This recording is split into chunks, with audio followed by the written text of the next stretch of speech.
What is going on, everybody? How's everybody doing tonight? I hope you guys are ready for a fun time. Welcome back to Save or Dice. We're thrilled to be here. This is episode 2 of Save or Dice, and if you guys are watching this on YouTube, you can catch us on our stream every Wednesday on twitch.tv/SaveOrDice. And without further ado, I'm going to hand it over to Mr. Andrew Armstrong. Howdy, guys. Really glad to have you back here. Welcome back to Save or Dice. On to our second adventure. Well, continuing our first adventure, second session. Really glad to have so many back with us. Our session tonight is sponsored by ThinkGeek.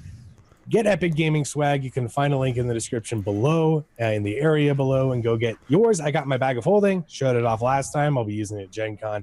Fantastic products over there.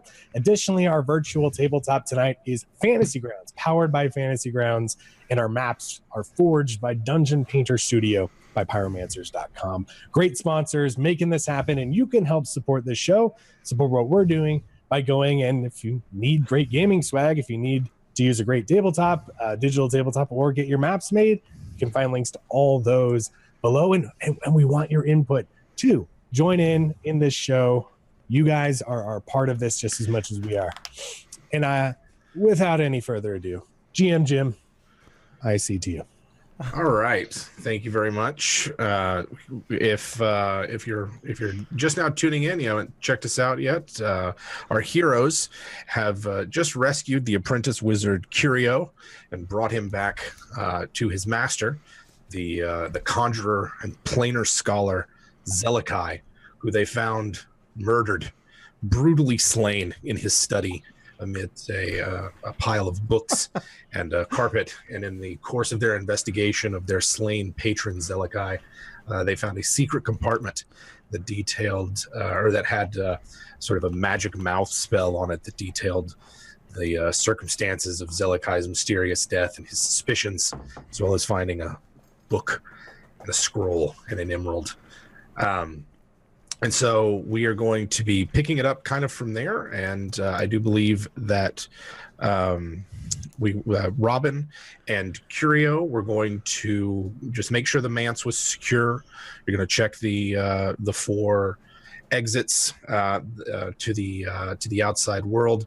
And Jardon was going to attend to the body, just sort of like wrap it, put Zelekai's body in a safe place to be determined, what you're going to do with them, determined later. And then Oliver and Joego are just kind of hanging out in the sitting room while Joego sort of lets in the street children and opens up the kitchens of Zelekai's manse to the urchins that make their home on the Street of Spells. So that's sort of where we're starting off. I'm going to go ahead and just kind of let Robin kind of what are you doing? How are you securing? Curio can restore some of the minor wards that Zelekai had set up. He can put back the alarms that were on all the exits. But he is visibly shaken and seems to be quite sort of jittery and a little nervous. Some of the alarms, it takes him a bit longer to get back up, just because he keeps messing up the ritual. He's a little shell shocked. Well, that's understandable. So Robin is just going to be using mundane methods. He's going to set up like wires with bells just to be mundane alarms. Also get a candle going. There's a wall, I assume, around Zelekai's manse? Correct, yeah. So there's a large sort of outer wall, and then it's like this ziggurat that's in the middle of it, and in between the ziggurat and the wall, there's like this overgrown wild garden that he has. Yeah. Well, then, in that case, also what I'm going to do is go to all my favorite places that I use to scale the wall where nobody can see. Yeah. And just use like a candle, lit candle with wax and caltrops to put at the tops of the walls, just to be a little bit of a deterrent. Maybe somebody who's trying to sneak will hit one, make their presence known, stuff like that. Gotcha. But other than that, like that's really it. I just he needs some time to brood and get over this reoccurring cycle of the father figures in his life being taken from him. So it's tragic, you know. Zelekai, part of what the journal had revealed was that Zelekai had been part of a cabal of magic users that had summoned this demon, and using the power that this demon that they were siphoning off of it. He had, been a benefactor to this orphanage that had been such a large part of Robin and all the rest of y'all's characters' lives, Briar Patch House. So it's going to take Robin a while to do that, but he gets some good alone time, some good brooding time in while he's doing that. Cutting over to Jardon, who is in the sort of there's the sort of the public level of Zelekai's manse where you were in before, and a secret staircase revealed takes you down to where his sort of bed chambers are, deeper into the ziggurat. And as Jardon is sort of, I guess cleaning up the body, wiping away the blood, you notice that his head is lighter than it should be.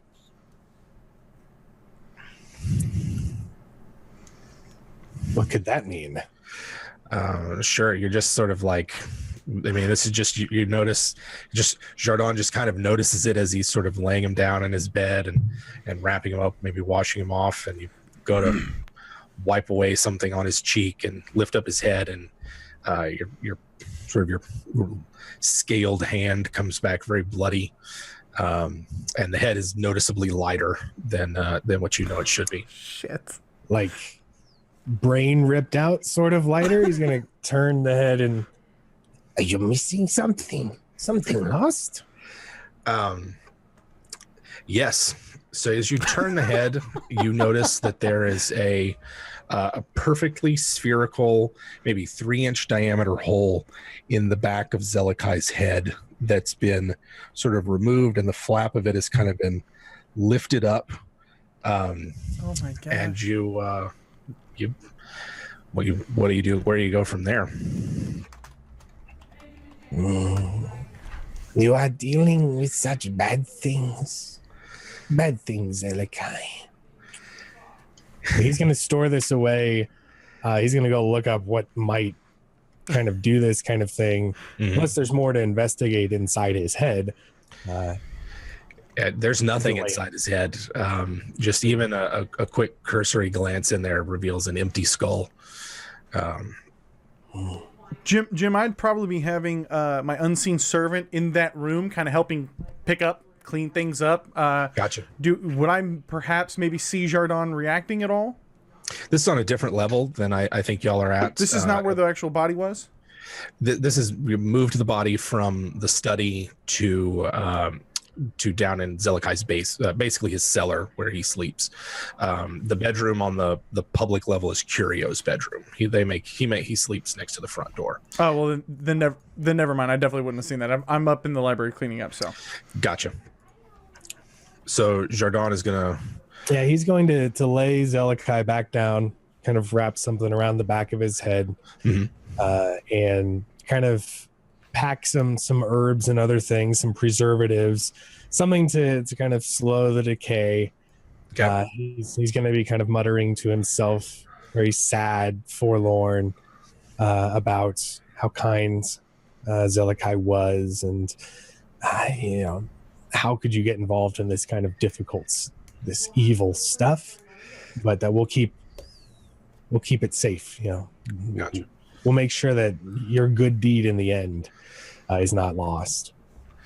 Yeah, he, Zelekai looks, his face is a mask of sort of pain and terror. He didn't seem to die very pleasantly, but you always knew him to be a kind and generous man. Here we are, and then so Joego and Oliver sort of on the upper level. I guess, Joego, I think you said that you were going to start tucking in, and as well as letting in the street children. Yeah. As soon as Joego realizes everyone else is busy doing like real work, He kind of has almost like a childlike mentality, and like, okay, the adults are doing adult things. So, when he sees Robin Steele go out the back door, he'll go out the front door, or vice versa. Right. And then he starts like, whispering, hey, kids, come. Joego feed. Joego got nice house here. Come. So a group of about like 8 or so urchins runs in off the street, and so the children on the Street of Spells are an odd mix. A lot of them are from the abandoned neighborhood to the north. Their families didn't survive the conflagration, or their homes were burned down. A lot of them are sort of what are derogatively called sort of half-breeds, sort of like tieflings and half-elves and things like that, cast out of their homes for, superstitious reasons. And so a gaggle of about 8 of them come rushing across the overgrown courtyard, up the stairs of the ziggurat to where Joego's beckoning. Shh! Quiet, children, quiet! And then I go in, shut the door quietly, and then I poke my head into the library, where Oliver's hard at work. Oliver, no worry. Joego make food. You hungry? Joego feed everyone. Everyone? Yes. Joego make food. Soup. You like soup? Of course I like soup. I would love some, actually. I'm just finishing up here. And as he's kind of doing that, I've got my viola out, and I'm kind of plucking it and tuning it, but my unseen servant's actually doing all the work for cleaning everything up. So I ducked back into the kitchen, and you probably hear a bunch of chopping, and probably I had the children help me get things, and so you're probably going to hear a lot of ruckus, and there's definitely chopping, and Joego is singing, chop the celery, chop, and whether it's celery or not, he's looking. You, Ricky, little Ricky, do you have any rats? You are the best rat catcher in all Spell Street. Yeah, he busts out his vest, like opens it up, and there's like 3 or 4 like really big honking big rats that he's got caught there. Just Joego is going to make the best soup. He's gonna fillet them, and he's gonna fry them up in the skillet first. Then you put them in the boiling water along with all the vegetables and seasoning. Nice. And then he knows how his friends can be a little squeamish, so he takes all the carcasses and stuff and the goods and gives it to one of the kids and tells them to hide it in the garden. You hide this in the garden. Good for plants. Good for plants. It's around that time as the kids are sort of making themselves at home in Zelekai's manse, and Curio comes back from reestablishing the wards. Robin, I guess, is still off doing his thing, can make a dramatic reappearance whenever. That Oliver and Joego hear an argument between 2 of the children in the dining room there, and it sounds like 2 of the children are being picked on by a couple of the others in their group. Oh no. Joego comes striding into the room. No fight, children. No. Bad. They're just all screaming and yelling at each other, and it seems like what you can gather is that there's an argument that 2 of them, Joego knows them to be Sebastian, he's kind of little, and Naomi the Magpie, who are the 2 of them that are getting ganged up on. And so it's like, there's like, you didn't see that many people come out. There was just the one. And then Sebastian's like, no, I saw 2. There were 2 people that came out. Children, come now. What is going on here? What you fight about? Yes, what are you bickering about? Naomi sort of pipes up first, and she can tell she's like flustered and angry. And she looks at Joego and Oliver, and she says, everybody else says that we didn't see 2 people come out of here earlier, but I swear I saw 2, and there was more than just one, and there was 2, and it made my eyes water and hurt, and I got a headache. No. Joego and Robin and Oliver and Jardon. Just a moment, Joego. Naomi, you said your eyes hurt. Whatever do you mean? Could you describe the 2 individuals you saw coming out? We'd love to hear about them. She sort of looks sheepishly around now that she's the center of attention. Oh, no, my dear, it's fine. It's fine. And sort of like gets kind of shy and bashful for a second. And she said, after Joego gave us the pastries and you guys left, there were 2 other people that came in and we saw them. And that's when, you can start hear the harumphs and murmurs from the other children who disagree with her. And what exactly did these 2 other people look like, dear? Just a second. What's that, Robin? I was just gonna slip in and maybe mention to Joego that he could maybe distract the kids with a little food to give Naomi the room. All right, so Robin has slipped in quietly from everybody, and Oliver. So Oliver, you were sorry about that. What were you trying to get Naomi to say? I'm trying to get her to describe what they look like, and I can see that she's a little rattled. So I'll go back into my bag and I'll produce a tiny little music box, and I'll kind of pop it open so she can see a little ballet dancer kind of spinning a little bit with little twings and twangs. See, my dear, this is a wonderful little music box. It got me through very difficult times. So I understand that, this might be a bit difficult for you with the headaches and whatnot, but it would mean so much to me, Naomi, if you could be so kind as to describe these 2 individuals a bit more, perhaps. She takes a deep breath, looks at the music box.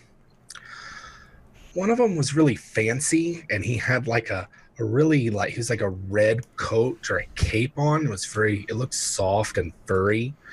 And he had like a lot of jewelry on, and he just was really fancy looking. And then it was the other one. He had like this dirty cape on, and that he made my eyes water and my nose run.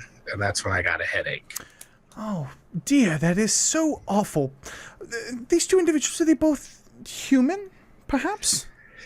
I guess so. They kind of walked around and they had, they were, one of them was really tall and the other was kind of shorter and sort of, like he was kind of fat, but the fancy one he was sort of pudgy. Ah, yes, I bet he was. They tend to be a little overweight, don't they?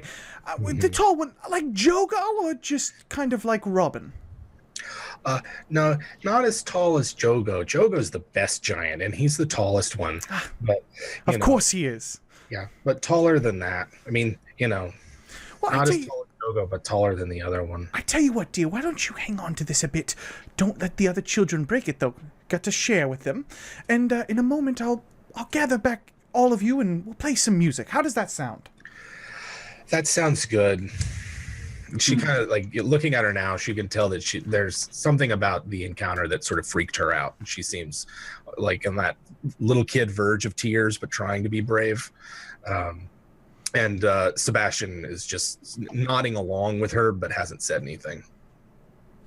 I'll kind of make note of that to him. That I may come back to him, but at this point, what I'll do is I'll kind of look over to Joego and Joego, how's the food coming? So Joego pokes his head back into the study.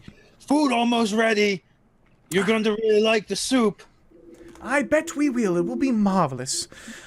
Children, wait here just a moment for me, though, while Joego prepares the rest of tonight's dinner. And at this point, I'll shuffle off, and I'll go probably hunt down, I'm guessing Robin, since I know that he's setting a bunch of traps throughout the house. Oh, no, I'm in the back of the room right now. Oh, okay. All right, well. I think the only one not there is Jardon still might be downstairs dealing with Zelekai's body. But I was going to go seek out Jardon immediately to confer with him about how Naomi was, affected by whatever this was. It's okay, Oliver. Robin really scary, the way he sneak all the time. He's there and then he's not there. Like, rah! He's very, very talented. Yes, Joego. And I'll kind of nod, see that Robin's heading off to Jardon, and then I'll just focus on the kids, and I'll start getting some music going to keep the kids distracted. Yeah, they kind of run riot all over the place. But it's clear that that both Small Sebastian and Naomi the Magpie are freaked out. So Robin is going to find Jardon while Oliver and Joego wrangle the kids, fix some dinner. You find Jardon in the, second or the cellar. Okay. I'll give Zelekai a forlorn look and maybe with a tinge of disappointment. Jardon, we've learned something important. There might have been 2 of them, and one of them made a girl's eyes water and her head hurt when she looked at it. To have infiltrators. Yeah. It was a rich, kind of a pudgy rich man dressed in fineries and a taller individual in a dirty cape. But so I can't. Have you ever heard of anything like that? Just by looking at something? Not sure. I will look in books and think, but something I should share to everyone, but not kids. Keep the others quiet. What's wrong? I don't. Not want to say it more than once. Can we get the others, please? Yeah, I'll go get them, and I'll go ahead and head back up hesitantly. Hey. Jardon looks a little more forlorn down and then kind of lays a cloth finally over Zelekai's face and moves upstairs with Robin. All right. So most of the kids are confined to the dining room and the garden. They're tucking in. They don't get regular meals like this. And so, as long as someone's sitting at the table, then the aerial servant that's bound to the kitchen will keep bringing food out even after Joego's left. So, the kids love that kind of thing. And an older one, Scooty the Pluck, has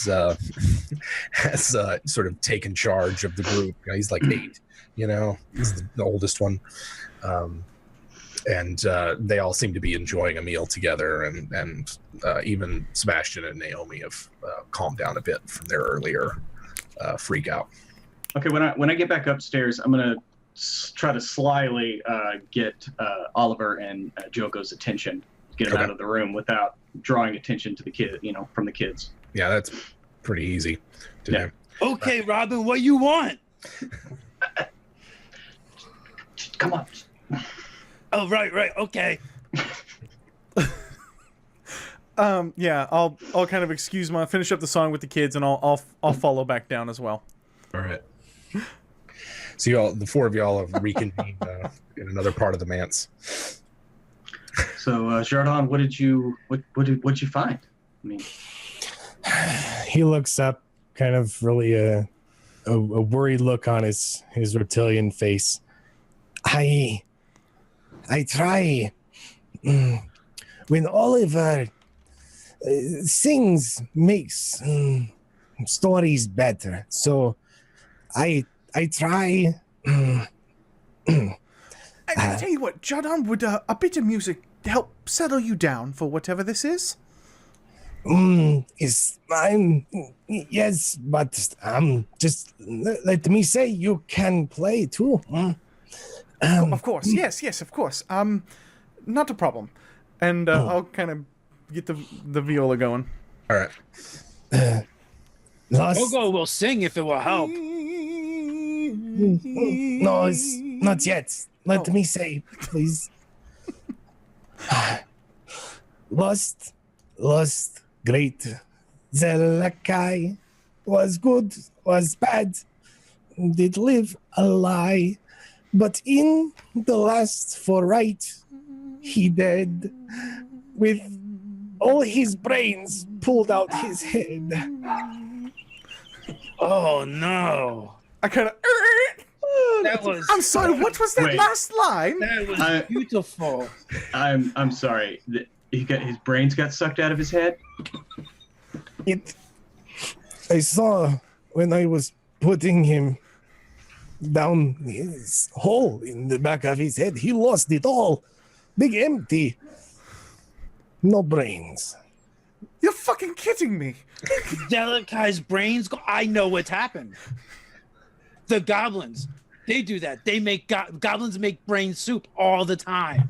That's why I never go over there. And I tell the children, do not go near the goblins. Brain soup. Robin, he's fucking kidding, right? Right now in Robin's head, the room is spinning. So Oliver, Joego no Jardon. He's a lizard. They don't joke. I wish it was funny, but no brains in perfect circle hole. Not goblin, so messy. It sounds and also the kids saw two like adult like humanoids come in. So unless it was like three goblins in a cloak standing on each other's shoulders, I don't see that happening. I mean, if they're really dexterous, I guess, wouldn't put it past them, but Joego, Robin would say you'd be very surprised what you would see goblins do. It is true.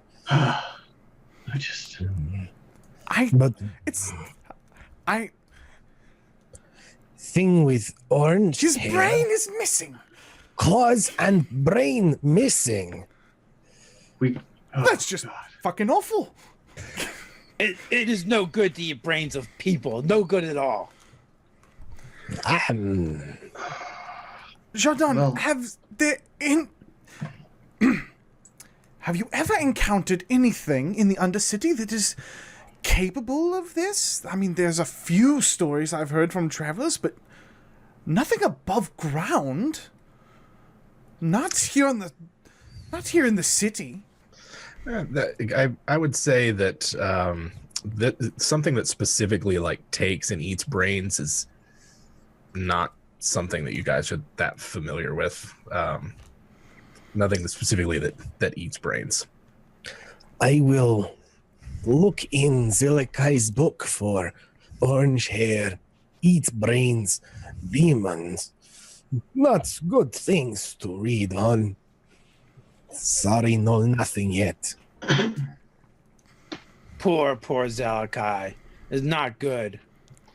Bad people. Very bad. Very bad. So you guys are so down in sort of the cellar right outside of Zelekai's bedroom where he lies in state. You can hear some sort of commotion going on. Looks like maybe the children upstairs have started some kind of food fight or something, and are sitting with the information that Jardon discovered from his examination of Zelekai's body. Is there anything immediately that springs to mind that you guys want to do? I know last time you mentioned about finding someone who could commune with Zelekai. Is that something that's still going to do? So is there anything else that you would get up to? Joego kind of goes off into the corner and he gets rummaging through his cooking utensils and finds the biggest pot he has and puts it on his head. They know eat Jogo's brains. Joego protect brain. I wanna see if Robin, your association with other individuals throughout the city, perhaps. Well, with the luminaries being involved in this, I don't know who exactly we might be able to trust. Does anyone spring to mind? Pun fully intended, by the way. First off, I see what you did there, and I like it. Second off, I don't trust any of the other four luminaries. But let me think. Do I have anybody that I could talk to about this? Yes. Yeah, I do. I know somebody. His or her name is Lucien Carras. Lucien Carras. I know him well. Lucien, I've never heard of this Lucien. When I say I know him well, I mean I did like a couple of jobs with him a couple of years ago. Stand-up guy. Just don't trust him with your wife. Well, that won't be a problem. While they're doing that, I'm rummaging through and finding pots for them too. Okay. And when I look to Jardon, I just look really sad because I know nothing I have is going to fit a lizard folk's skull. Did you guys see that amazing web DM chemistry right there with player and DM? It's almost like they've been playing together for years. Yeah, it's almost like we've been playing together for 18 years. His name is, what was that again, Jim? I'm sorry, Lucian what? Lucian Carras. Carras, and what does Lucian do? Lucian is a death priest, exorcist, and psychopomp. Right. Yeah. You've how So- you know him is obviously entirely up to you, but he's sort of he speaks with the dead. Yeah, we had to recover some artifact for him a couple years ago, but don't make fun of his eyeliner, and don't look at him straight in the eyes. It's just the most important thing. Looking can do. Yeah. Tell Joego. Seriously. Yeah. Tell Joego. But okay, yeah, I'll make sure to tell him. But yeah, we can go talk to him about maybe possibly seeing if we can talk to Zelekai and get a better lead. Because other than that, I mean, I don't know if we maybe want to go seek out that ghost that Curio was sent after, but I this could definitely would help. like to do that as well. The problem is Joego has turned this into a bit of a situation with the children unattended in Zelekai's mats. I, for one, can't children are imagine what Zelekai might have about should the children get into it. Yeah, he keeps all manner of weird creatures locked in his basement that he summons from across the interplanar spheres. The top floor is relatively safe. There's just the aerial servant, but We could send them back to Briar Patch for the evening. it'd probably be a little safer. I wouldn't want to split up because right now we're the only ones that know this is happening. Oh man. What do you think? Curio's napping. by the way. We're near Jardon at this point, right? I mean, Yeah, you guys are all sort of in Okay. just a room He's outside. been looking through books and kind of grabbing things, though hasn't looked into anything too deeply just yet, I'm guessing. Joego, what do you think? Ghosts or ghosts?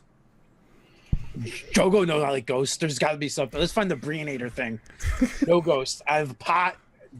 My brain will be okay. I have pots for all of you. We'll bring extra thick pots, Joego. It will be fine. Joego, I appreciate the thought. If you could carry that for me, I'm a little weighed down right now, though. Joego carry for Robin. I appreciate that. Joego happy to carry for Robin. Robin the best. You do your sneak thing, and I put pot on head. Be good. And all this So- without even wearing glasses. Jogo, big brain. Not So, get eaten out. Ghosts, or where else can we go? There's got to be something other than ghosts. Let's find the We can- Brionator for Let's go talk to Lucy and see if maybe we can have a talk with Zelekai. Perhaps we should involve Curio in the conversation. What do you think?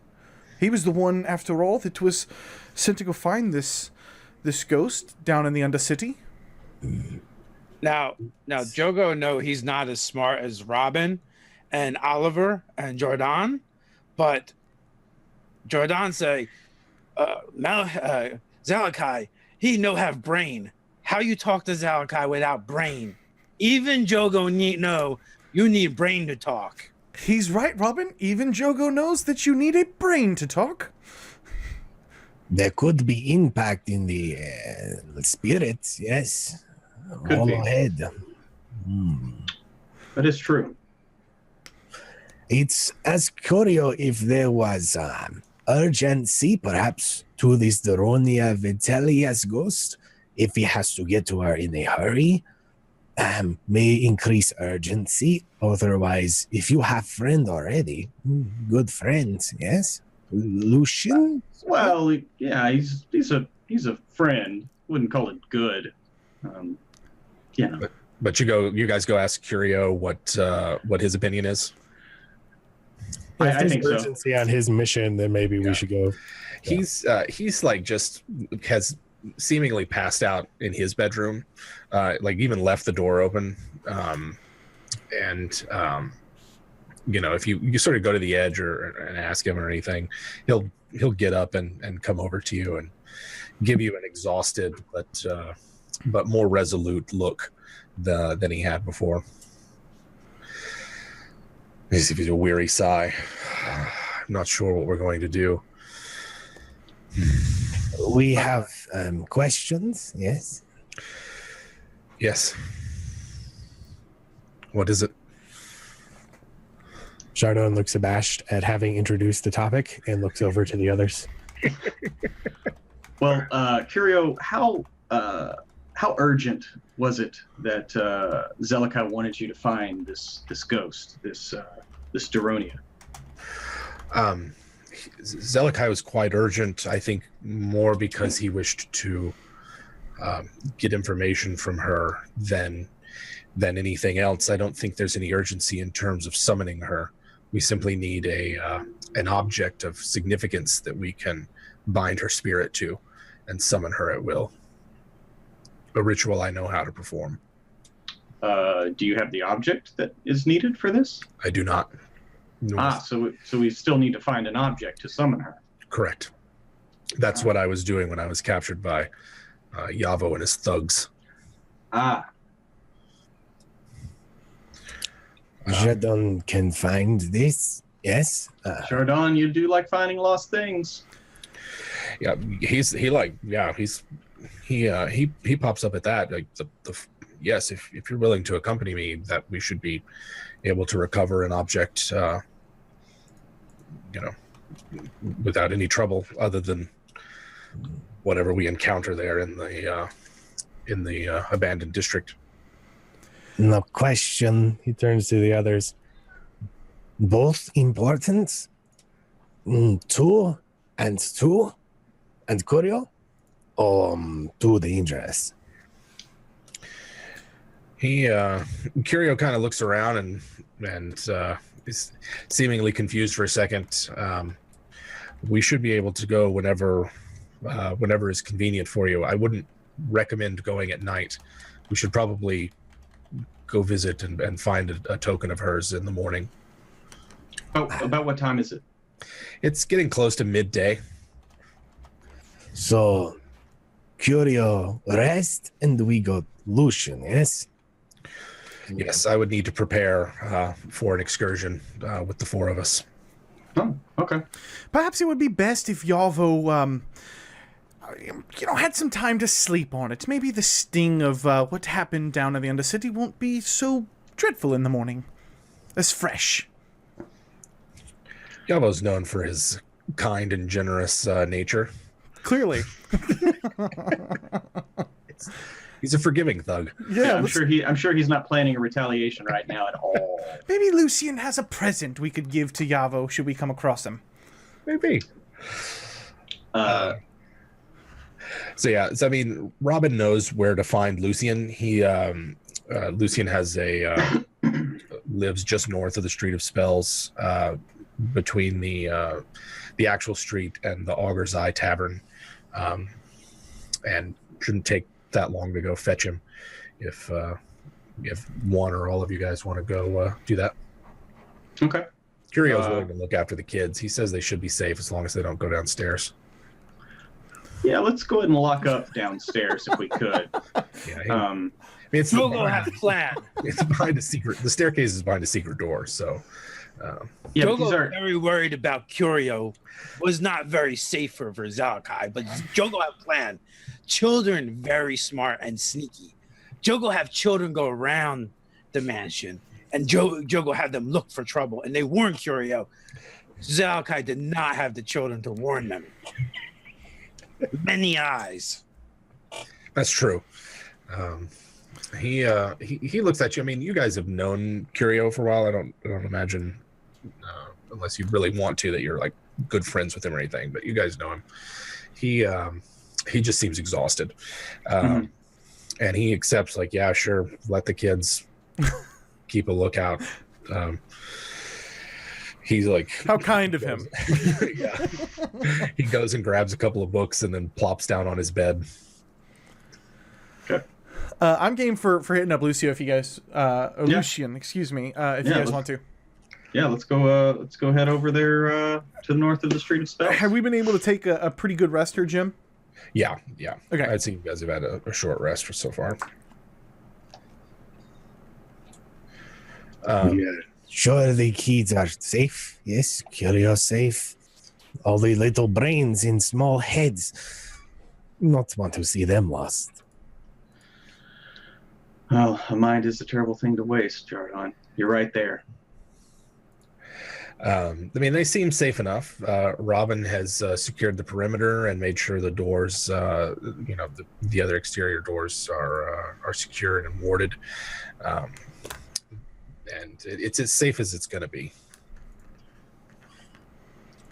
Let's do it to it. All right. Making your way north across the Street of Spells. The city bustles at the midday. Everybody's out for lunch, and the smells of food and the sounds of commerce and city life assault your senses. The sun kind of beats down on you, driving away some of the chill from the early morning that you had. And you make your way across the district. Lucian's place is on the first floor of a 4-story kind of apartment block, and it's a large kind of. It serves as both and sort of like an undertaker. They make coffins there, and inter people in the local cemeteries. He has several apprentices and sort of people working in his workshop building coffins and things like that. But Lucian himself, you would know, is probably in the back somewhere, attending to more spiritual matters. Jardon will pop up just before we head in. Look at Robin. This your friend? You talk? Yes. Oliver talk. Not me. Not Joego. Well, I'll at least make introductions, and just remember, guys, just don't look at him straight in the eyes. He's a little weird about that. You will lead us straight. I have no doubts. Yeah. And I'll give you enhance ability. You have advantage on all your charisma checks. Beautiful. Sweet. Well, thank you. Nice. Mm. And with that, I will go head on in. All right. Is everybody following Robin in, or some of y'all going to stay outside? Yeah, let's go. I'm sorry. Follow. Follow. All right. Sounds like everybody's following. Sorry, Dave. No worries.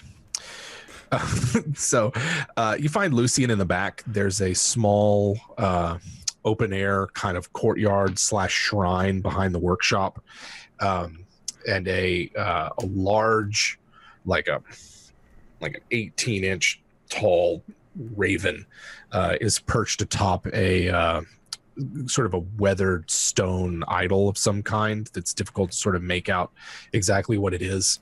And Lucian is there in a long, very dark brown, almost black robe with the hood pulled back, head completely shaved. He's a gaunt and just an emaciated almost figure, kind of short for a human. And he stands up, as you approach, and turns and sort of like big dark circles under his eyes, and he's wearing a lot of like bangles and fetishes and like feathers and bones and talismans and things that just sort of form almost a mantle that comes down to his mid chest, and he gives a polite nod to Robin, and greetings, Robin. May I help you?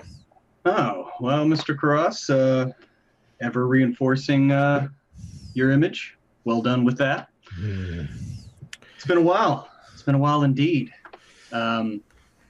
Just wondering if maybe you had a little bit of free time today.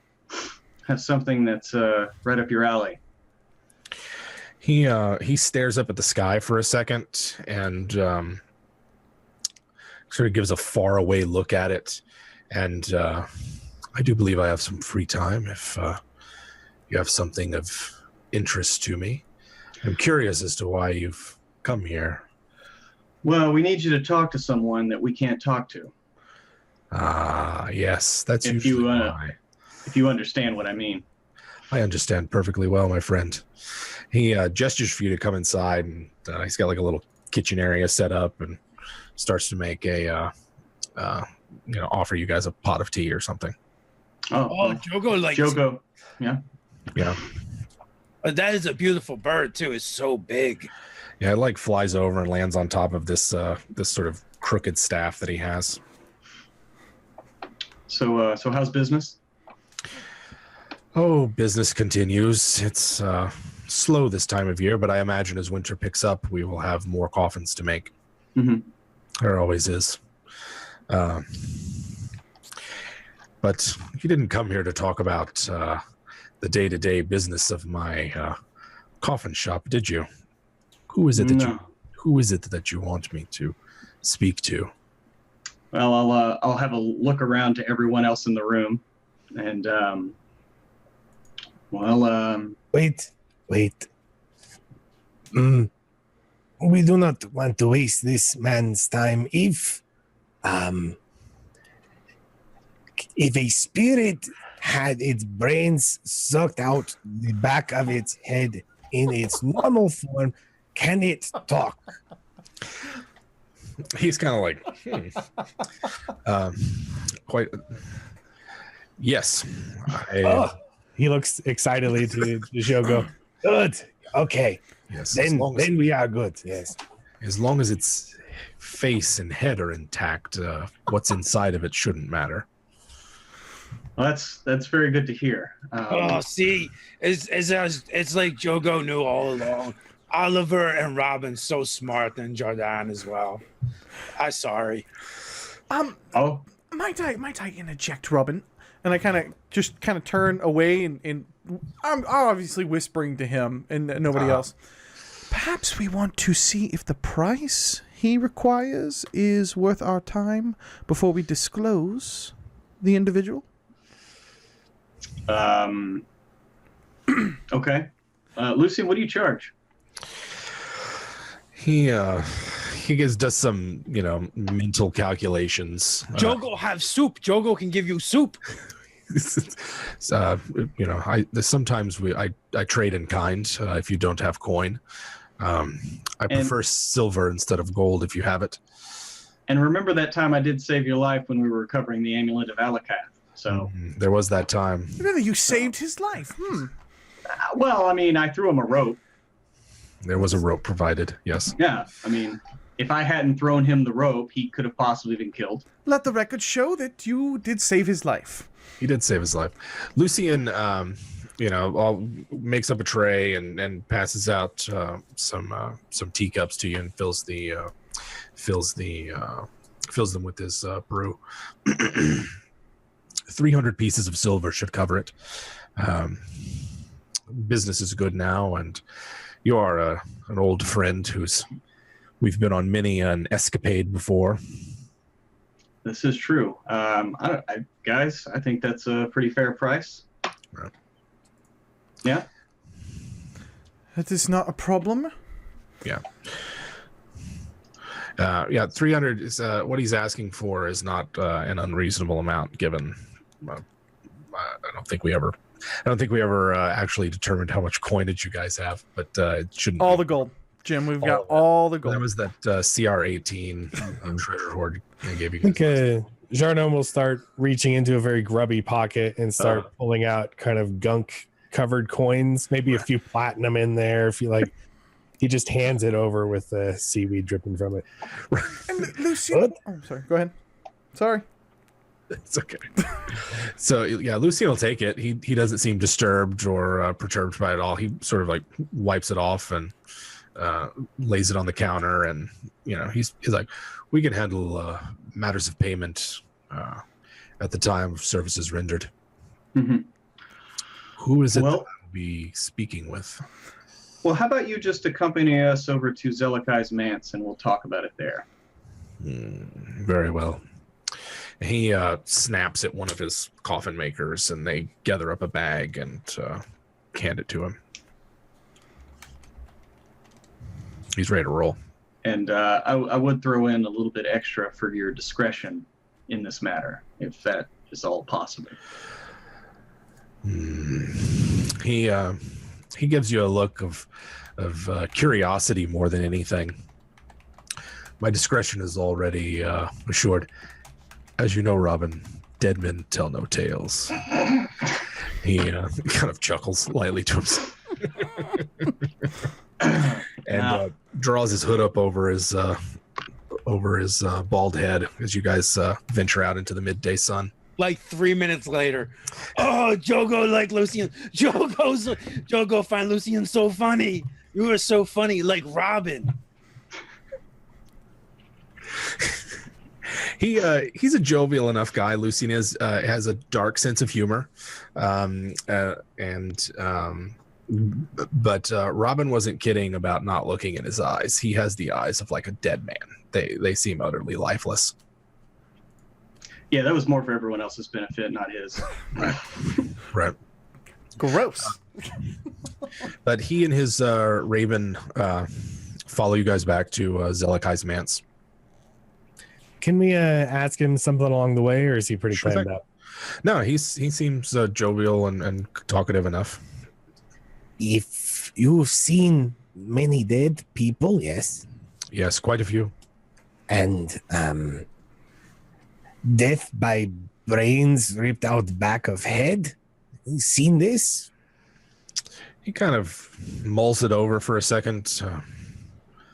I've seen brains dashed out by a morning star and someone's head cracked open from a fall, but No, this like melon and spoon.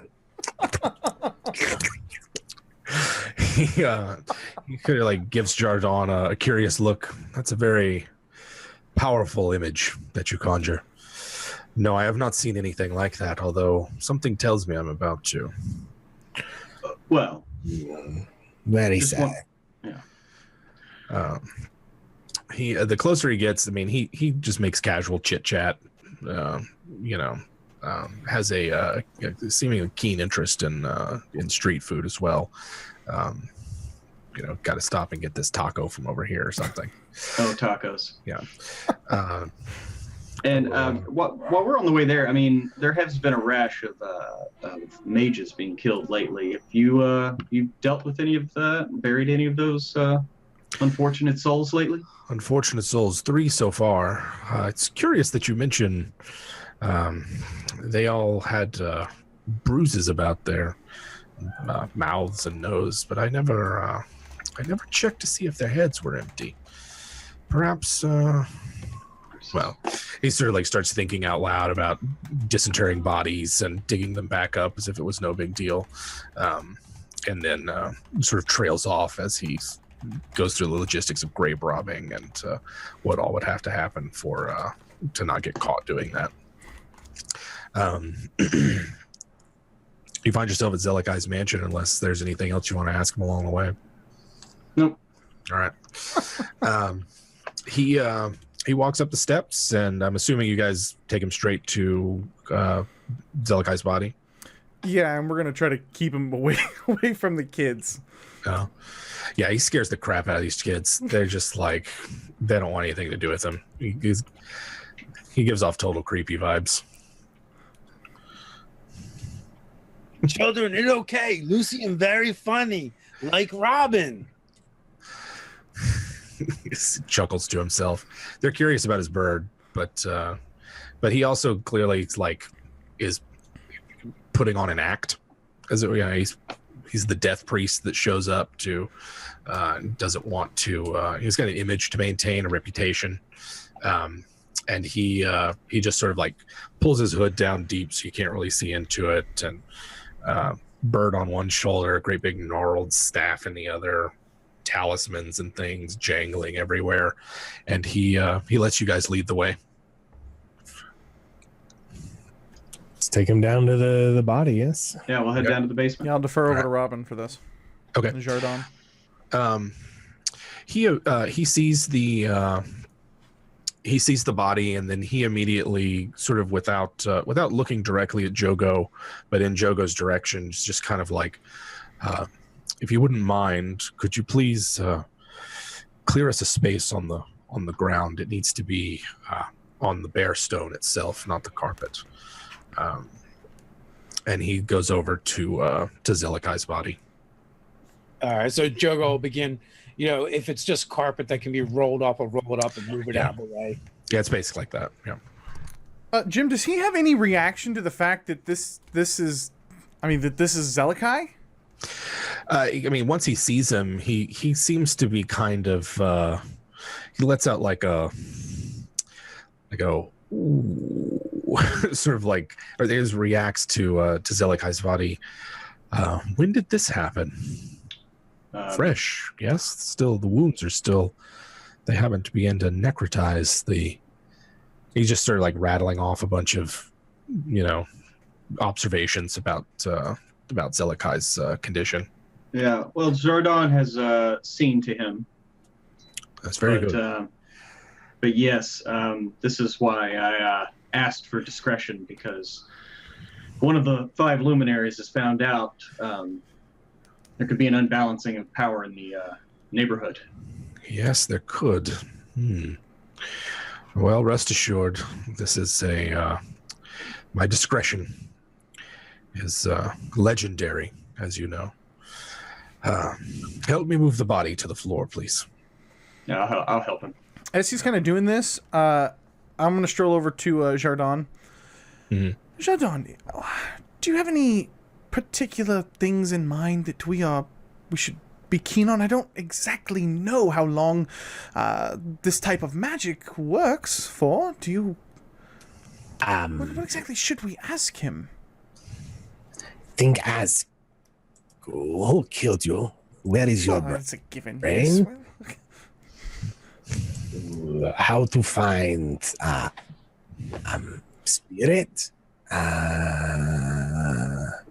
What it is like not to have brain? Yes, well, let's save that one till the end, shall we? But it is lost. How can he, with lost, need to find it so he can have it back? Perhaps you should lead with it then.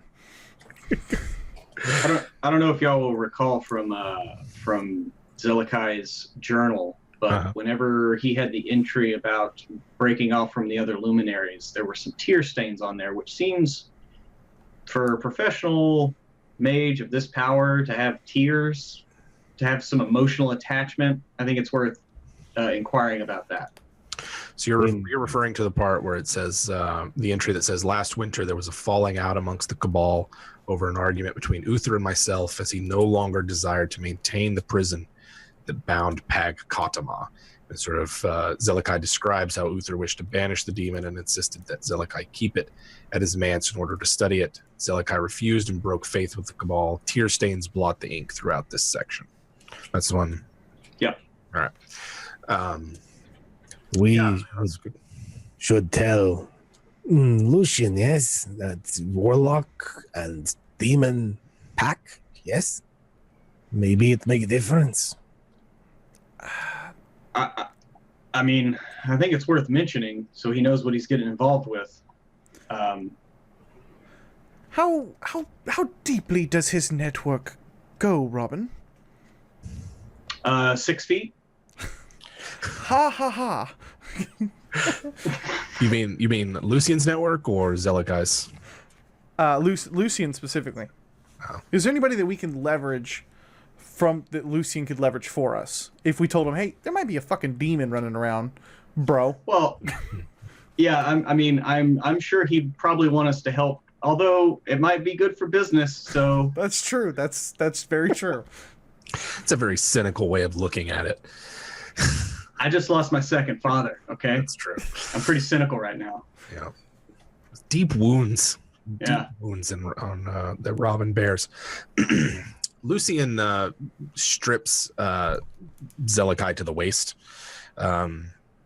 and lays him down on the ground and pours takes out like a giant bag of salt and pours a ring around Zelekai, large enough for Lucian to step into, and he lays down next to Zelekai inside this ring of salt. At least once he has to tell Joego not to lick the salt. Yes, please don't break the salt, Joego. And he explains what he's doing. He says the salt will keep out any outside influence. Please don't break it during the seance. If something dangerous were to happen, Joego, you can take me out of it without any harm, but it is a spiritual barrier, Joego. And he, like, if you really want some salt, you can take some from the bag. You say spirit barrier? Yes, we are opening up a pathway to the realms where Zelekai's spirit lies, and usually the one that is called returns, but sometimes other things come with it. Joego, you come stand by me. It'll be all right. When you say spirit, do you mean... He looks around. Ghost? Yes, Joego. He says as he like lays down next to this. No. Lucian, I thought you told me that spirits were different than ghosts. Yes, they couldn't harm Joego you. stand by door and guard Right? it. We should all be. Robin, isn't that what he said that, right, Robin? I believe. Jardon, you heard that on the way over here? Jardon will run over, pick up the pot and make sure it's snug on Jogo's head, and then kind of hold his big hand and nod for the rest of you to keep going. Yeah, Lucian starts in on this long digression about the different types of spirits and what to expect, and he says, now Zelekai appeared to die a very violent death. Sometimes the spirit can be angry or upset by that experience, but mages are known to have a certain willpower and character to them that their Jim, spirits are. Yes. When he starts off, does he start off with when expecting spirits? Right. Yes. What to expect when you're expecting spirits? What to expect when you're expecting a spirit? And all this time he takes out a silk cloth and wraps it around Zelekai's mouth, like the lower half of his face. And he lays down next to Zelekai, wiggles out of his own robe so that Lucian himself is sort of stripped to the waist, and closes his eyes and starts to just chant in a low, deep, sort of throaty, sort of chant that seems to go on for about 10 or so minutes. It gets noticeably colder in here, and there's sort of, this room is lit by magical sources, ever burning candles, things like that, and they seem to dim. The shadows grow longer, and your breath starts to sort of steam as the temperature drops. Any reactions or anything? I will try to put up a stalwart, resolute front, but this stuff always creeps me out. Mm-hmm.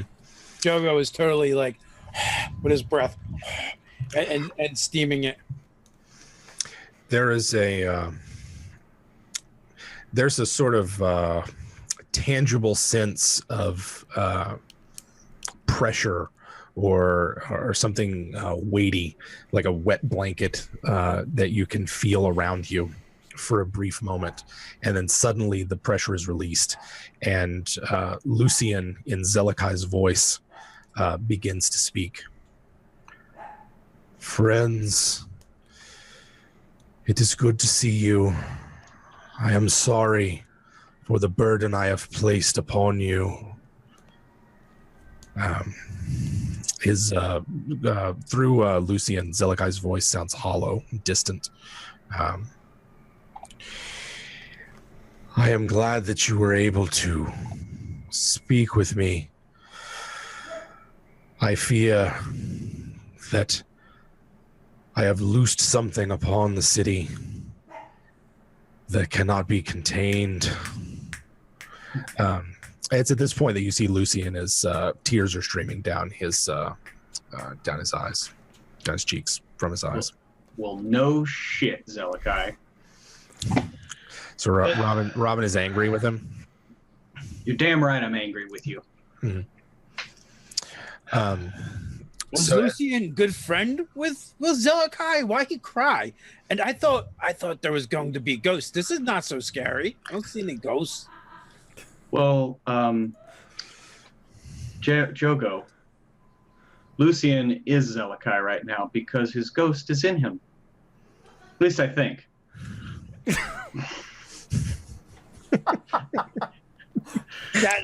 That is very strange. That is probably the reason I ran away from the orphanage the first time. This is creepy. Yeah. So Zelekai. Yes.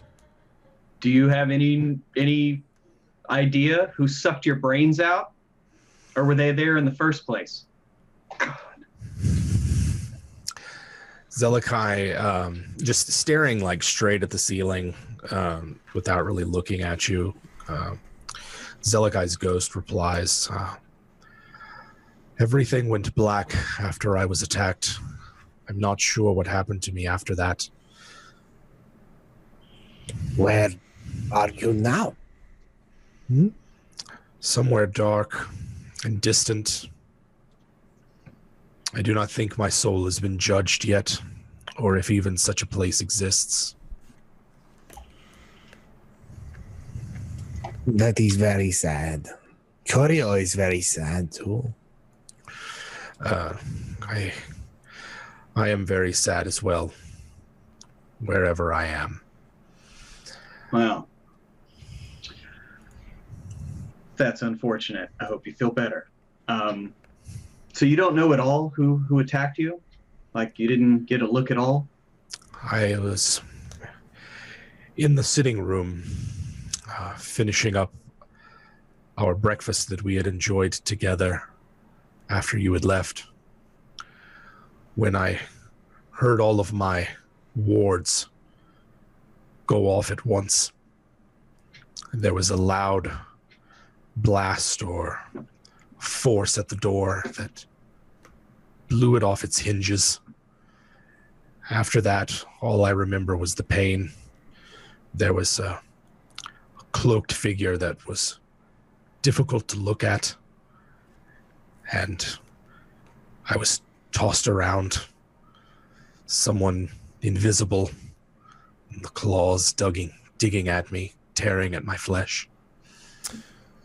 Zelekai, listen, I would be remiss if I didn't tell you that you put us in quite a damned little hot spot here by keeping this from us. But I do have a question of importance. All of your wards went off at once, you say? Yes, at once. Is that something that would take more than one luminary, perhaps? It could have been more than one. Could have been? I'm not exactly excited to be hearing your chances that it could have been. Tell me honestly, is a single luminary capable of doing that or not? Uther would be capable of it, but so was the demon. The demon would be capable. And Athol? Yes. He was a court mage for the Emperor and is skilled in magics of disenchantment and counterspells. But not the hobgoblin? No, not Krotos.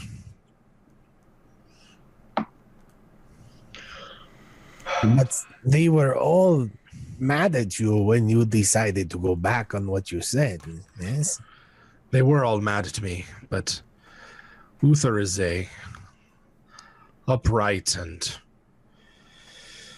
principled man. I do not think it was him, but he is capable of bypassing my wards. Principled demon binders? I know it is difficult to understand, and I beg your forgiveness. We bound the demon because we believed we could do good with it. Bring prosperity to the neighborhood. I see your point.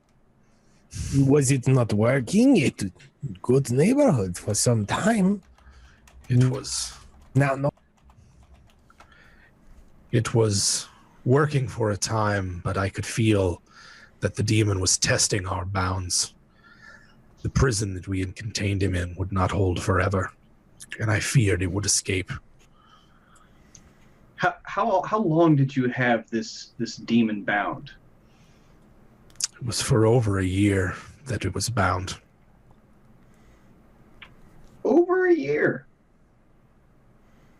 Like a year and a day? Well, greater than that. That's good. And what Now, can you... Zelekai, are you sure it was not goblins? I hear goblins like to make soup from brain. No, Joego, I do not believe it was goblins. I believe the invisible assailant was the demon itself, who can cloak and mask his form. The second assailant I have never seen before, but he was terrible to behold. It was difficult to see him. I felt something powerful attacking my mind. I hold up 2 pots and have one on my head. Joego makes sure our brains not get eaten too. You must take extra caution, Joego. You do not know what you are going up against. Zalakai's so smart. Well, yeah, I mean, that's why we were summoning you, because... Let's see. So, what... you obviously seem remorseful at your actions. We were looking at your journal, your confession, as you put it. Yes. And noticed that you got a little emotional there once the group broke up.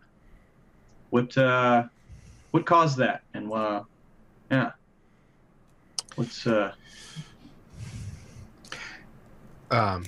Lucian? The tears are still. He's still crying, and the voice that comes out of him sort of cracks for a second, or gets almost kind of choked up a little. Zelekai speaks. I regretted my actions almost immediately. I feared that the demon would escape its bonds and wreak havoc on the street. I did not think that I was capable of sending it back where we found it, where we summoned it from. But I didn't know who to turn to. It was a precarious situation we had backed ourselves into. I seek only to atone for my crimes. Zelekai, you said that you did not look upon the beast. It hurt too much? Do I understand that correctly? Correct. He wore some sort of cloaked figure. I did not see anything beyond that. It would make your head hurt and possibly make you cry. It was all it all happened so quickly, but yes, it hurt to look upon him. In your extensive magical experience, have you ever even heard of that? I've never heard of such a thing. There are magics that affect the mind and attack it, but there was no magic here. Would a warlock make difference? Jabo had a warlock, we heard. The Zelekai's ghost is silent for a few moments. It might have been a warlock, but I do not know that Hostilian would be capable of such things.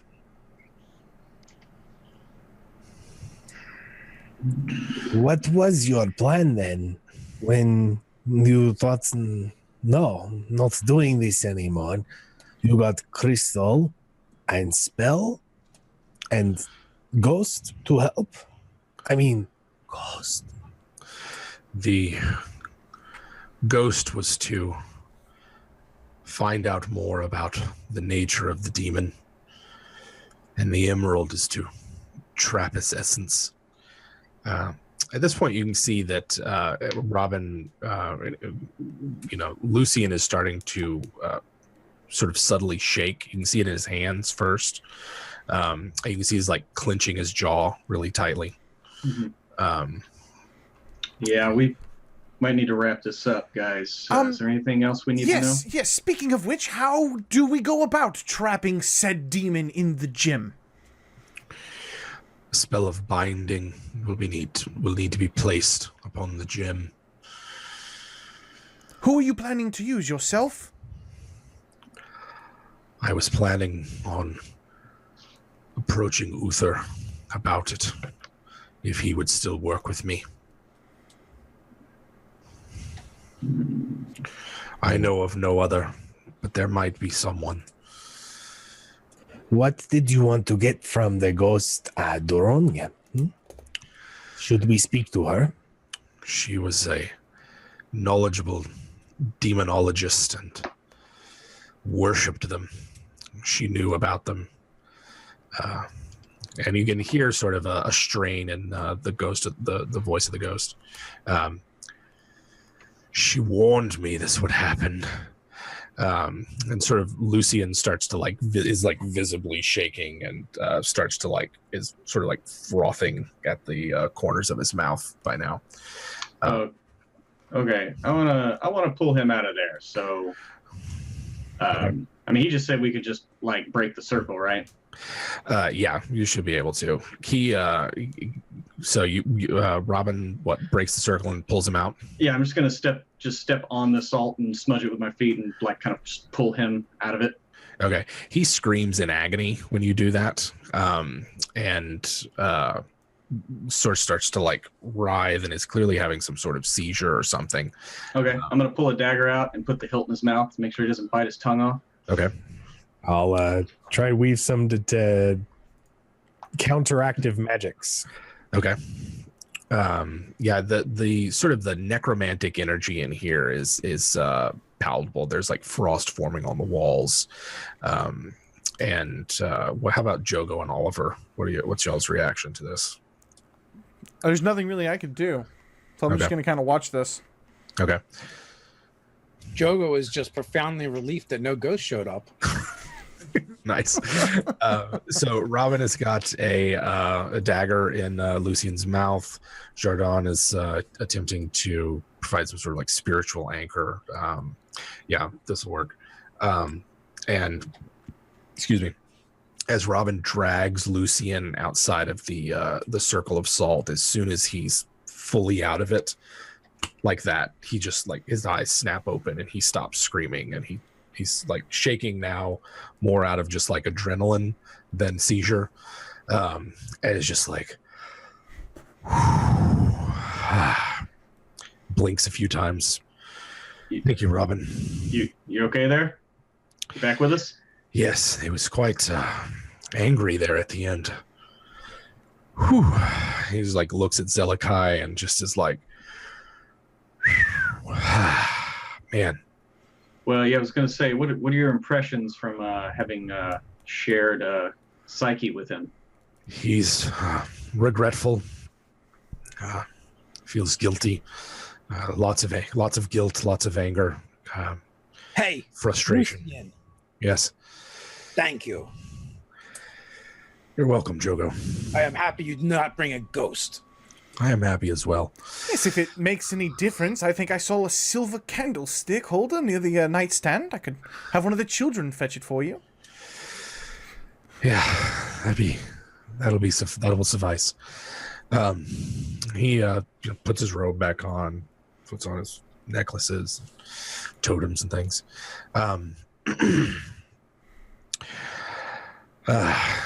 Well, his ghost is clearly in pain and has yet to move on. I fear if the matter isn't resolved soon, he could come back as a wraith or something. We should dispose of him properly, give him a proper burial. Well, what is a wraith? A vengeful, angry ghost that will steal the life from you. So But we even must when do that's- this at once. We must take care of Zelekai and make sure he not be angry ghost. Yes, we will do this. No worries. No worries, Joego. Joego will help whatever you need to keep Zelekai happy and not angry ghost. Yes, we should bury him soon, with full rights. It should be fine. It would take some time for a ghost to appear, but we shouldn't keep him from moving on as long as we can. He's sort of like finished redressing and getting ready. Scoops up as much of the salt back into his bag as he can. Well, if we do give him a burial, I still think we should try to keep this quiet for now. For now. Agreed. The ghost of a dead wizard would be, well, I'm afraid it would be a highly sought after thing. He like chuckles to himself. Yes, it would be very bad. Good for business, perhaps. Well, I mean, that's something to consider. I appreciate your position. And so he approaches, I guess, I'm assuming Oliver, as sort of like a matter of payment. The candlestick will suffice. He can. Yes, it's well, more than enough for his needs. yeah, I'll. Matter of fact, I'm gonna whip out my wand and I'm just gonna cast Unseen Servant from it and just go send that to go get. Okay. You know, it's within 60 feet of me upstairs. Right. Have it bring it back. Yeah. I don't know. I mean, you know, Lucian's packing up his stuff. He's, you know, he's sort of moved from psychopomp and speaker of the dead to, you know, small businessman, and is, you know, making arrangements for getting Zelekai out of here incognito. You know, keep him where he is. I will have my apprentices come back before nightfall to get him. They'll be discreet. Okay. Anybody ask him anything else? Should we need to call on your services again? Is there an easier way to reach you, perhaps? He thinks about it. I respond to summons. If I know that I'm expecting one, you can always send a familiar or a messenger of some kind. And he just sort of he does what he's done several times now. He just sort of like trails off, seemingly lost in some sort of faraway ghost land. Yes, we've got it. We appreciate it, Lucian. It was our pleasure. Thank you so much for the assistance in this dreadful matter. Joego reaches into a very deep pocket. Uh-huh. Joego, send Badger if we need you next time. He's very smart. He takes a good long look at Badger the ferret, and then just like looks you right in the eye for a second, and you see they're just like empty pools of void. Just he's just spent way too much time communing with ghosts. And he nods in agreement. Yes, I will keep an eye out for Badger. Back in the pocket. Do you ever have hard time finding your way back? Sometimes, yes, but I've lived here all my life. Hard to get lost. Not in streets, but in. He points at the body. Yes. So far, I've been lucky enough to come back every time, but there are times when I worry that I won't come back. It's difficult swapping places with the dead. If I could help find, I would like to learn later. Yes, many people lose those they love, cannot find them again. It would be nice to find them, bring them back. It does provide peace for the loved ones that are left behind. Perhaps once this business is over, or when there is time, I can begin to teach you about speaking with the dead. Well, that will be a neat party trick. Start small. Cats, ferrets.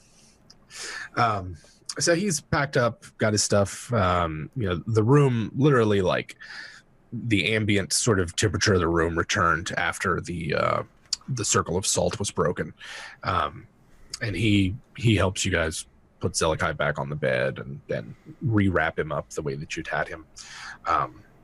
It takes his payment from the unseen servant and begins to make his way out of the manse while sort of gently startling the children that are upstairs. Yeah, I'll walk him out. Okay. And he probably notices me slip some extra gold there in his robe. Oh yeah. I only got an 11 on my sleight of hand, so. Gotcha. But but yeah, I'll give him a little extra gold and be like, we'll see you later on. And you might be getting some more business before this is all said and done. He gives. I mean, he turns to Robin and is. I kid, but whatever is out there preying on us is a true menace. And I will help in any way that I can. I'm not much for feats of action, but when it comes to the dead, I know my way around. Yeah, well, me too. Just more creating them. But you have a good day, and again, thank you for your assistance. Just wish it wasn't necessary. Yes, he kind of gives you a grim nod and walks down the stairs out the courtyard. By now it's getting to be, close to sunset. It's not long after he leaves that a couple of his apprentices show up to gather up the body. They take it out of there in a sort of a wheelbarrow / coffin so that nobody really knows what's going on. Use the side entrance so that nobody sees it. And you guys settle in for the night before heading out to the abandoned district to find totem of Geronia's. Yes? Yeah, sounds good to me. Yeah, All absolutely. Right. Sorry, I was muted while I was pouring water, but yes. Yes. The night passes uneventfully. There's no attack later on. No ghosts show up. No errant demons or mobs of feral children. By the early evening, Curio has sort of regained his composure and is determined to assist you in any way that he can. He's still a greenhorn at this. He's not the most skilled or accomplished mage, but he knows the spells that will keep him safe from the ghosts, as well as to summon one later. Although it's not going to be as impressive as Lucian's trick, he's afraid. So without further ado, it's morning. Any last prep before setting off to find this ghost? Well, I've already refilled all my sand pouches and gotten all my various accoutrements in order. Anybody else? Curio know magic to protect from ghosts? Curio's like, yeah, I know a spell or two. They don't last very long, but they'll protect you from a ghost entering your body and taking it over. Curio, stay close to Joego. Joego protect Curio from anything not a ghost, and Curio protect Joego from ghosts. Agreed. Curio, as a luminary, I imagine Zelekai was typically a prepared man. You don't perchance know if he has any additional potions of healing about, do you? He's sort of like, yeah, I mean, there's things. There's a store down in the cellar that we can go to. And just sure enough, fetch there's a few bottles. That would be splendid. Yeah. conveniently enough, there's enough for everybody to have a potion of, I believe, I forget the name off the top of my head, but the one that does 2d4 plus, or 44 plus 4. I believe that's superior healing. As well as a small store of scrolls of protection from good and evil. There's 2 of those.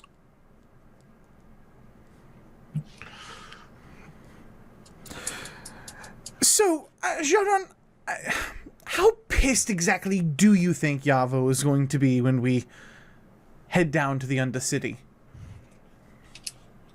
Do we need to go back? I thought she was in the burned area. No? Yeah, underneath the burned district, yes? Then lots pissed, I think. Lots pissed. That's, I'll just mark that down. But maybe It's gonna be a yes. Yeah. We treated them nice, yes? Give berries, didn't kill, tied up. Oliver. That's true. Oliver. Yavo is always pissed. It will not matter. How scared do you think his hooligans might be? There's strange creatures about, yes? Dangerous creatures in the Undercity? Do you think we might be able to scare them off with a bit of fun? Maybe. That would scare Joego. Well, Joego, just don't be scared of anything that we're attempting to do, okay? Yes? It's all an illusion. At that, Joego crinkles his brow. Joego familiar with Oliver's tricks. He's not scared. Yes, but I have been doing a bit of reading as of late, and I've got some fun ones in mind, so just a fair warning. You think we will fight them? You think? I'd prefer to avoid them, but Robin, do you have a preference? Well, I mean, I'd like to get this done without much delay, but if they want to cross blades, then I'll cross blades. I have some anger to work out. That's true. Clearly. So, if I understand you guys correctly, you are attempting to use the Undercity to get to the abandoned district to sort of avoid any potential run-ins with Yavo. Do I have that right? Or did I misunderstand you guys? Oh, I think the intention is still just to find the ghost, find Duronian. Mm-hmm. And so, yeah, we're just wherever Curio is going based off of the instruction that he got from Zelekai. Like, I don't think we would alter our path. Okay. We were prepared. Gotcha. And it looks like maybe Jardon's going to have a pass without trace going. We're passing through Yavo's territory. Unless Oliver wants to do tricks, I keep us quiet. Let's go the quiet route, Jardon, and maybe the tricks we won't need them. We will need many tricks for Spirit, I think. We not have Lucian. Yes, but we have these splendid pot hats. Oliver. Even though Jardon, even though Joego think it works, it does not work. The spirits can still get in you. Oh, no, you're kidding. Terrible, Will. Don't tell him, though. Oh, never. I never would. It'll be our little secret. Yes, the pots, they do nothing. Yes, well, I'll just take mine anyways, right? Well, but let's not tell Joego, because Joego's a lot calmer on the pots. So, No, don't tell him. Hashtag don't tell Joego. Don't tell Joego. Don't let him know what's going on.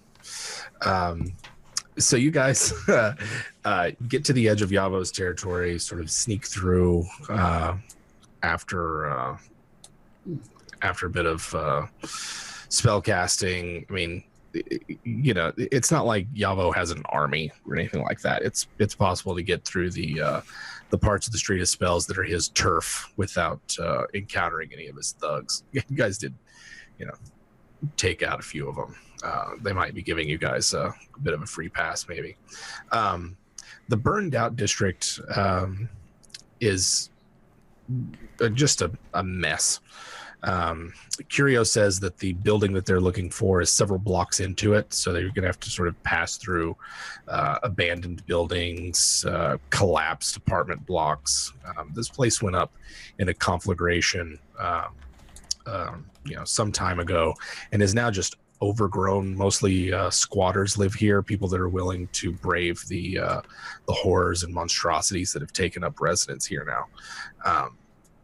In the early morning, the place has sort of an eerie kind of quiet silence to it compared to the rest of the Street of Spells. There's no hustle, no bustle. No one's cooking food on the street. No one's trying to sell you anything or pick your pocket. It's just empty streets with the occasional stray animal and startling noise. You approach the burned out husk of a building. It's sort of a 3-story, or maybe at one point would have been a 3-story building, but it looks like the upper floor collapsed inward, and it's now just 2 floors, stonework on the outside covered in ash and soot and charred remains of the support beams. And that's when Curio kind of looks at it's kind of a gate that's in the that sits in the middle of the wall. Sort of like, I've never been here, but this is the building. Matches the description. This is where she lived, and her cult that she had formed around her were residents here. I'm not sure what to expect, but the rumors are that specters and ghouls and worse live in places like this now. He kind of begins making preparations to ward himself. So, you said she was a demonologist. Was she a caster as well, or was it just purely academic? As far as I know, she had very little power or influence. It was mostly knowledge that she had. I know that she was never anywhere close to Zelekai's power or anything like that. I think she just preferred the company of them and took every opportunity to learn about them as much as possible. He seems, visibly disgusted by this woman. Jardon will go up to Joego, and he'll start kind of weaving some magic around him. Firstly, giving him bark skin, but while kind of picking up mud, patting it on him, and then smearing it, and it hardens where it's at. This will protect you from spirits. And with the hat, He polishes it a little bit. you will no touch. You'll be good. Yeah. He turns and looks at the others, shakes his head like, no, he's not going to do He's not going to be fine. Yeah, Curio's like, I don't know what's in here, but I'm. He sort of like almost seems ashamed by this part. He's like, I'm untested in any sort of battle. It's not my preferred way to practice magic.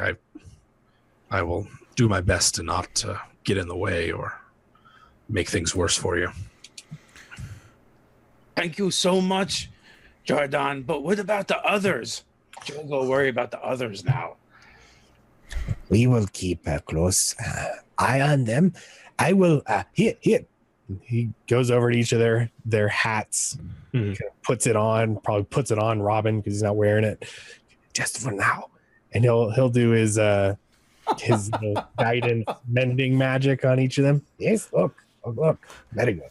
I'm trying really hard not to laugh straight up as Jardon is like fitting Robin with this pot on his head. Thanks, Jardon. Really appreciate it.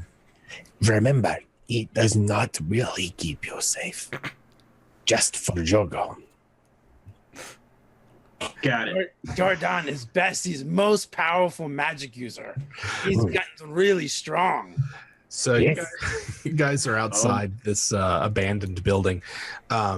Real quick, who has got a passive perception over 15? I think maybe all of you guys. Yeah, I'm at 21. Yeah, I'm 17. 16. Joego, let me see. I think I'm the lowest, and I'm 16. That's what I thought. Yeah, I'm 17. All right. Actually, looking at Jogo's character sheet, looks like we got a 14 for Joego. It's actually when I'm wearing my spectacles. That's right. It's actually a 19. It's a 19, right? Yeah. So everyone can hear something's in there. You can hear the occasional like creak of wood, of sort of like rotten and charred wood creaking under the weight of something. Just you get the distinct impression this place the streets around here have been pretty quiet, but you can hear just sort of ambient noise coming from inside the building. So, Jim, before we're about to head down, is my impression, right? We're about to go into the Undercity, or no? You guys are about to enter in through this sort of wide set of double doors into this building, basically. Okay. Well, then I'll just wand, recast, get Gerard back out, and light on a rock in the scroll tube with the cap. Okay. And cloak and mask. Gotcha. Set him up. We've got Jardon has cast some spells. Robin has prepared himself. Jogo's good to go.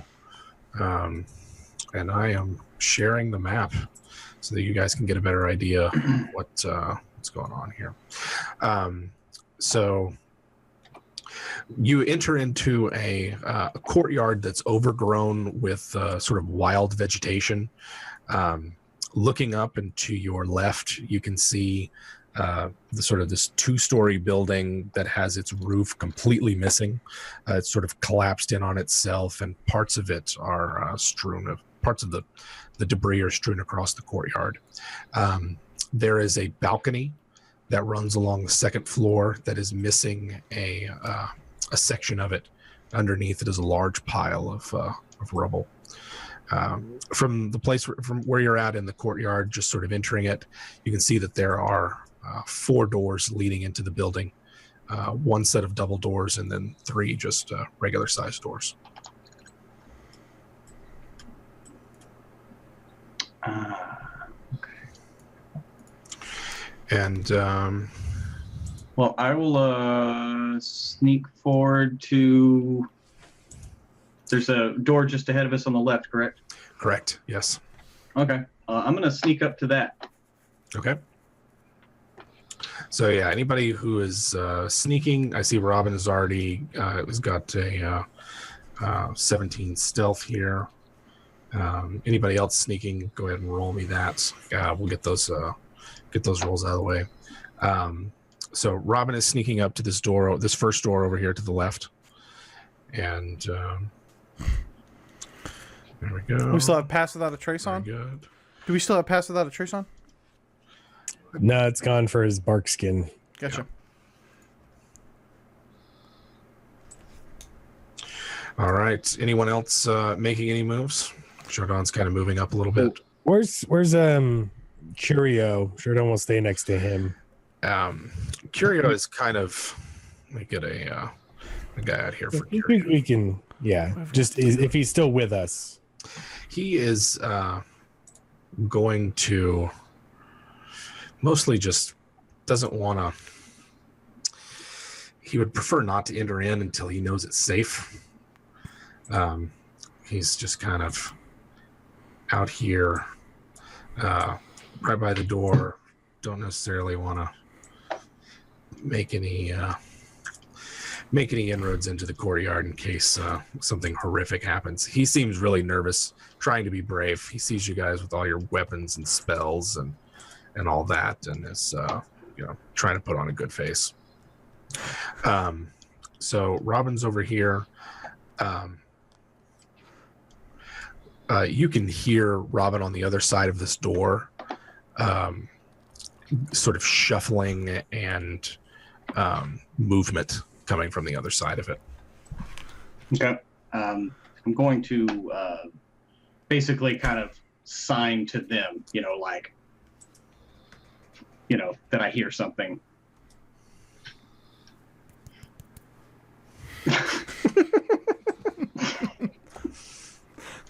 Arrow knocked. I'm going to very delicately see if the door is unlocked. The door is not locked. Okay. There's something on the other side of the door.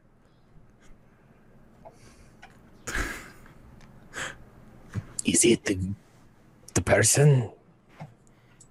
I can open the door and find out. And I'm going to open the door. Okay. You open the door, and you see in front of you a room filled with boxes, crates, all that kind of stuff. And in the middle of it are 4 gaunt humanoids that appear to have just charred and blackened, cracked skin and sort of long nails. And they're eating something in the middle of the room. And it's then that they look up at Robin and sort of these long, black, pointed, forked tongues coming out of their mouth. And they just sort of leap to attack and try to take your life force out of you.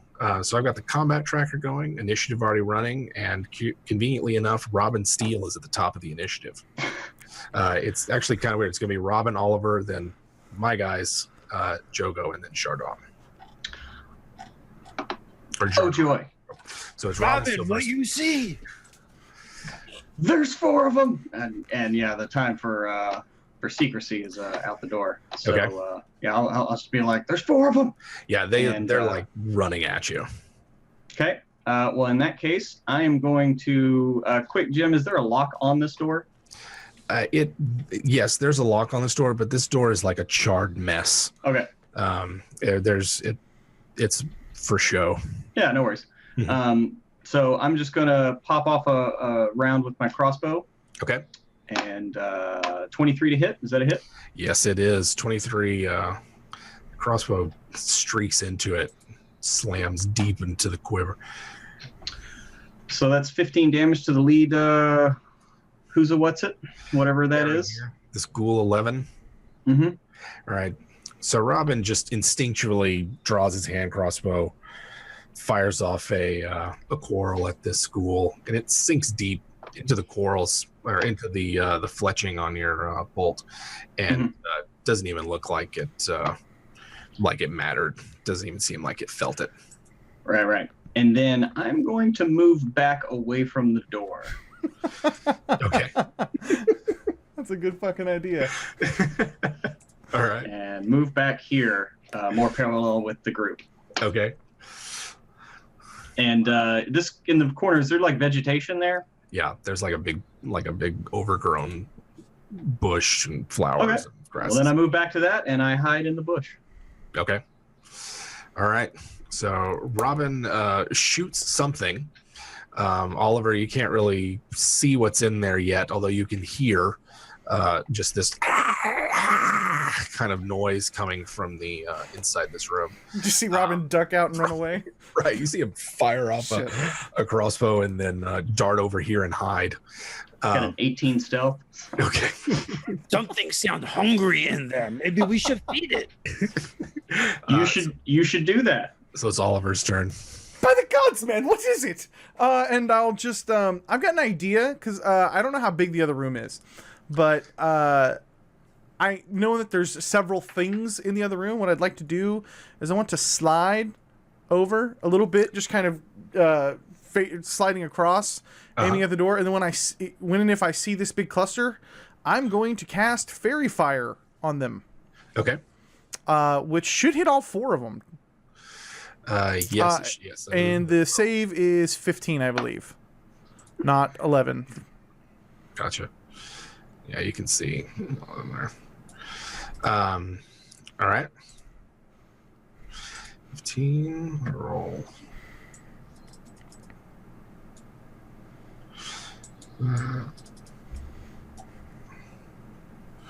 Nope, that's not what I wanted to do. They don't get a 55. 2. Well, Haha, yeah! One of them passed. What? All right, that's fine. Light them up. All right. Let's say the first guy passed. This guy that had the Robin shot, but the other 3 are, outlined in your purple and blue fairy fire. Yeah, and then I'm gonna duck and roll out of there. Okay. So I'm gonna try to create some space to let Joego come up and pinpoint these guys. That should be my movement right there. Mm-hmm. And as my bonus action, I will inspire Joego. Da, da, da, da. Joego, they are all yours. All right. So I get to go now.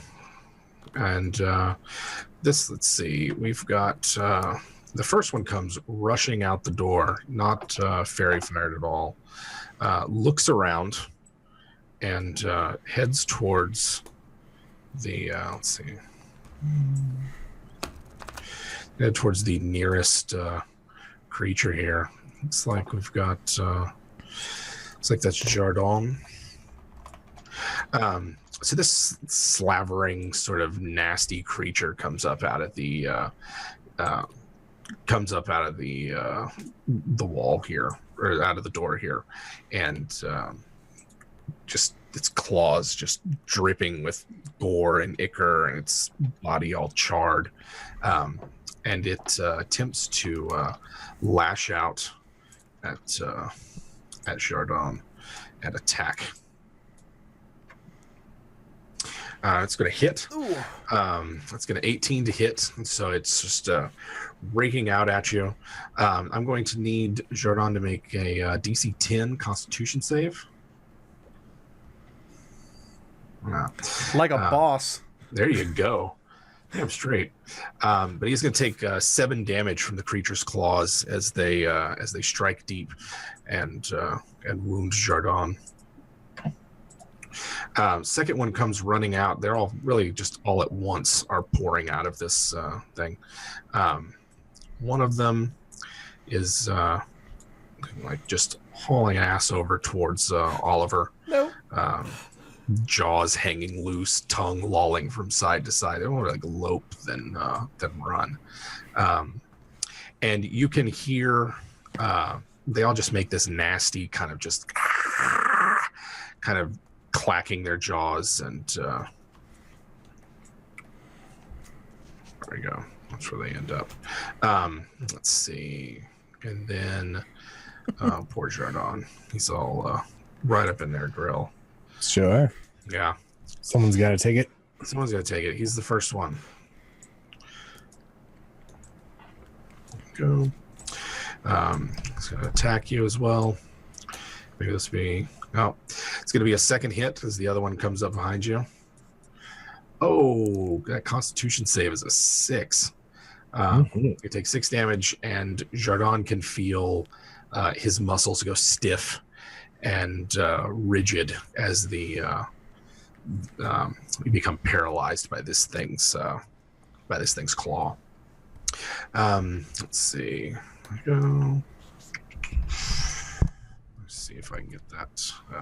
Yeah, so it's going to be paralyzed. You'll get a save at the end of your next turn, but otherwise, paralysis is kind of nasty. So do that. So far, that's all my guys, and it makes it actually Jardon's turn. Well, then the save at the end of his turn as he stands there. He saves, fighting off the paralysis. Oh, that was Oliver's thinking cloud thing, but I'll take it if you want to go with that. Oh no! Go ahead and roll. Go ahead and roll your save. I thought that was you for a second. Wow, there we go. There you go. 18 for the save. Yeah. So Jardon is fighting off these 2 ghouls that have come rushing out of this room, briefly paralyzed, but and slightly wounded. Joego, it's your turn. All right. Which one has an arrow sticking out of it or a crossbow bolt? This far one over here. That's this one right here. Rule number 11 is is the one that's with the arrow sticking out of it. All right. So, well, first thing Joego does is Joego takes off his glasses, folds them up, and drops them in his pouch with Badger. All right. Joego, no like monsters, attack Jogo's friend, and he will attempt to punch the ghoul that is standing in front of him. All right. And that's covered in fairy fire, correct? It is, yeah. The only one that's not is the ghoul number 11. All right. The others are all covered in sort of blue, purplish. I guess I don't know what color fairy fire Oliver throws around.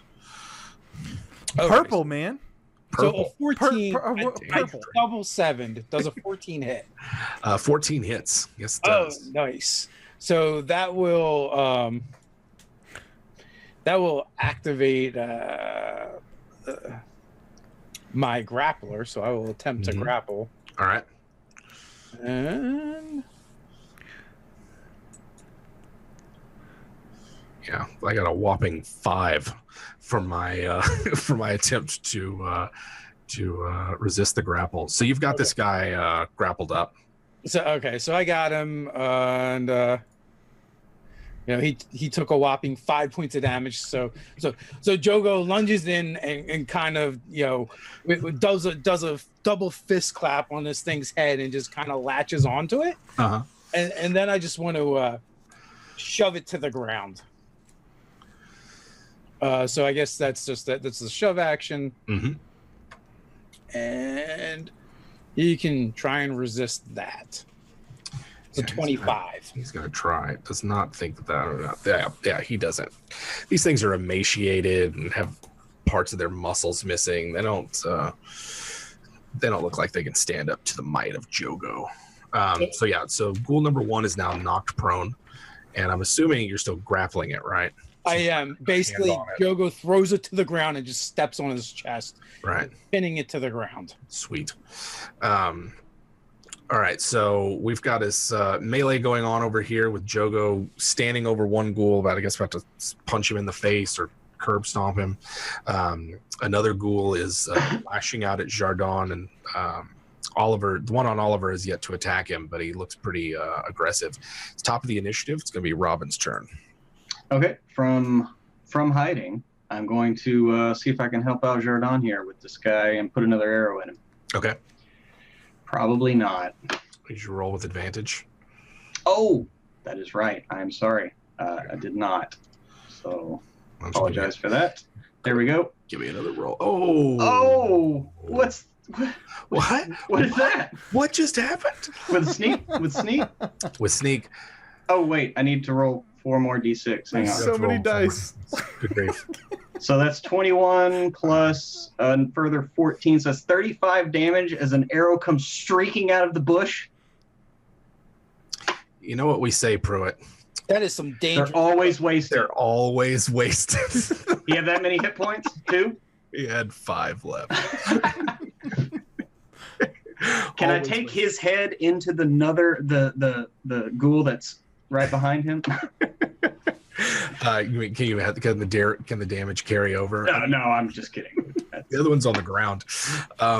Yeah, you just take aim with your hand crossbow, and it just the quarrel just pierces right through him, arches his back, and it keels over, no longer lacerating Jardon and trying to eat his flesh.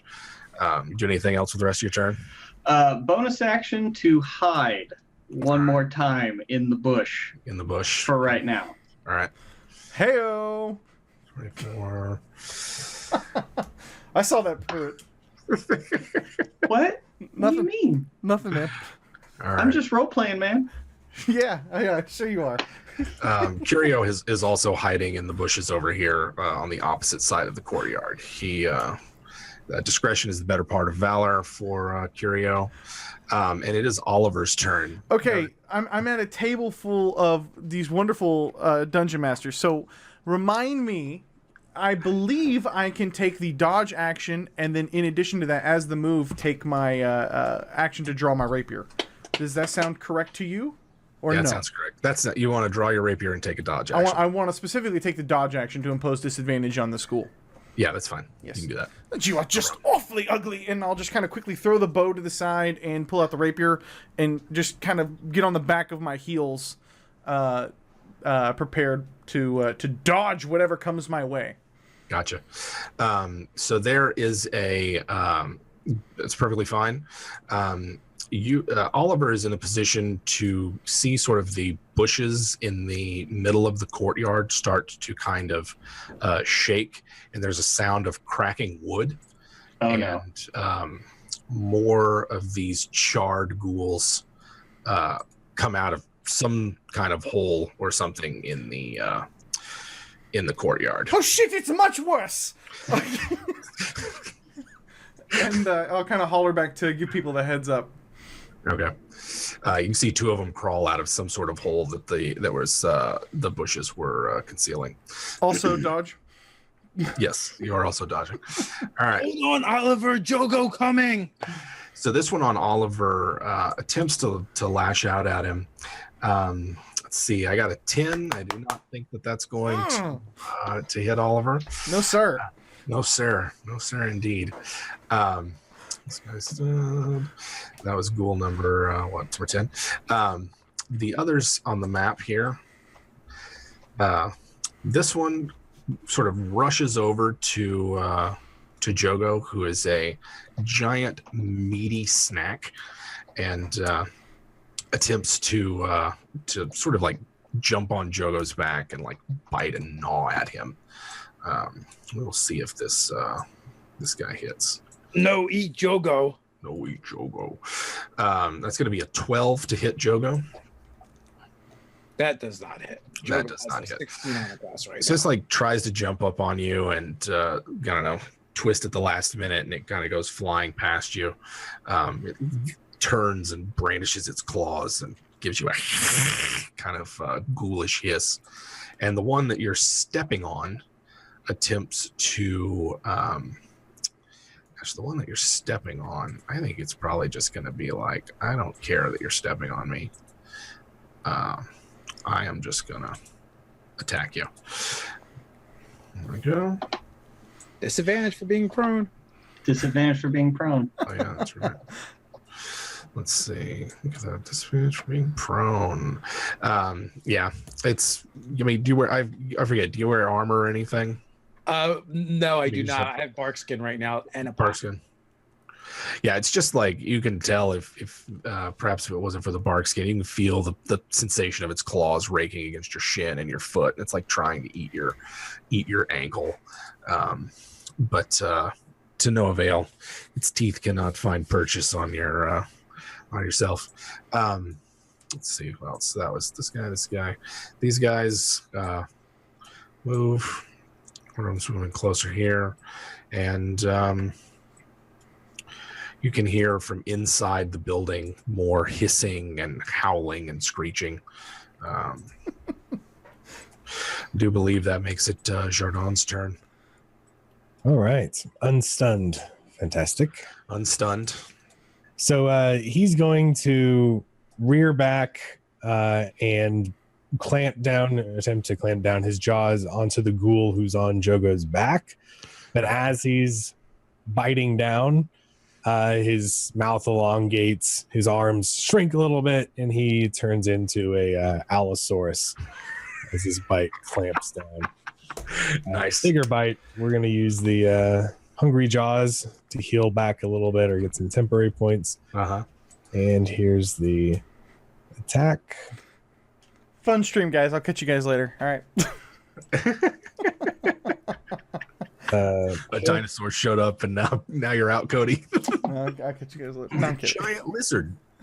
It makes sense Ooh. with Joego, actually. Yeah. I like that. What you got?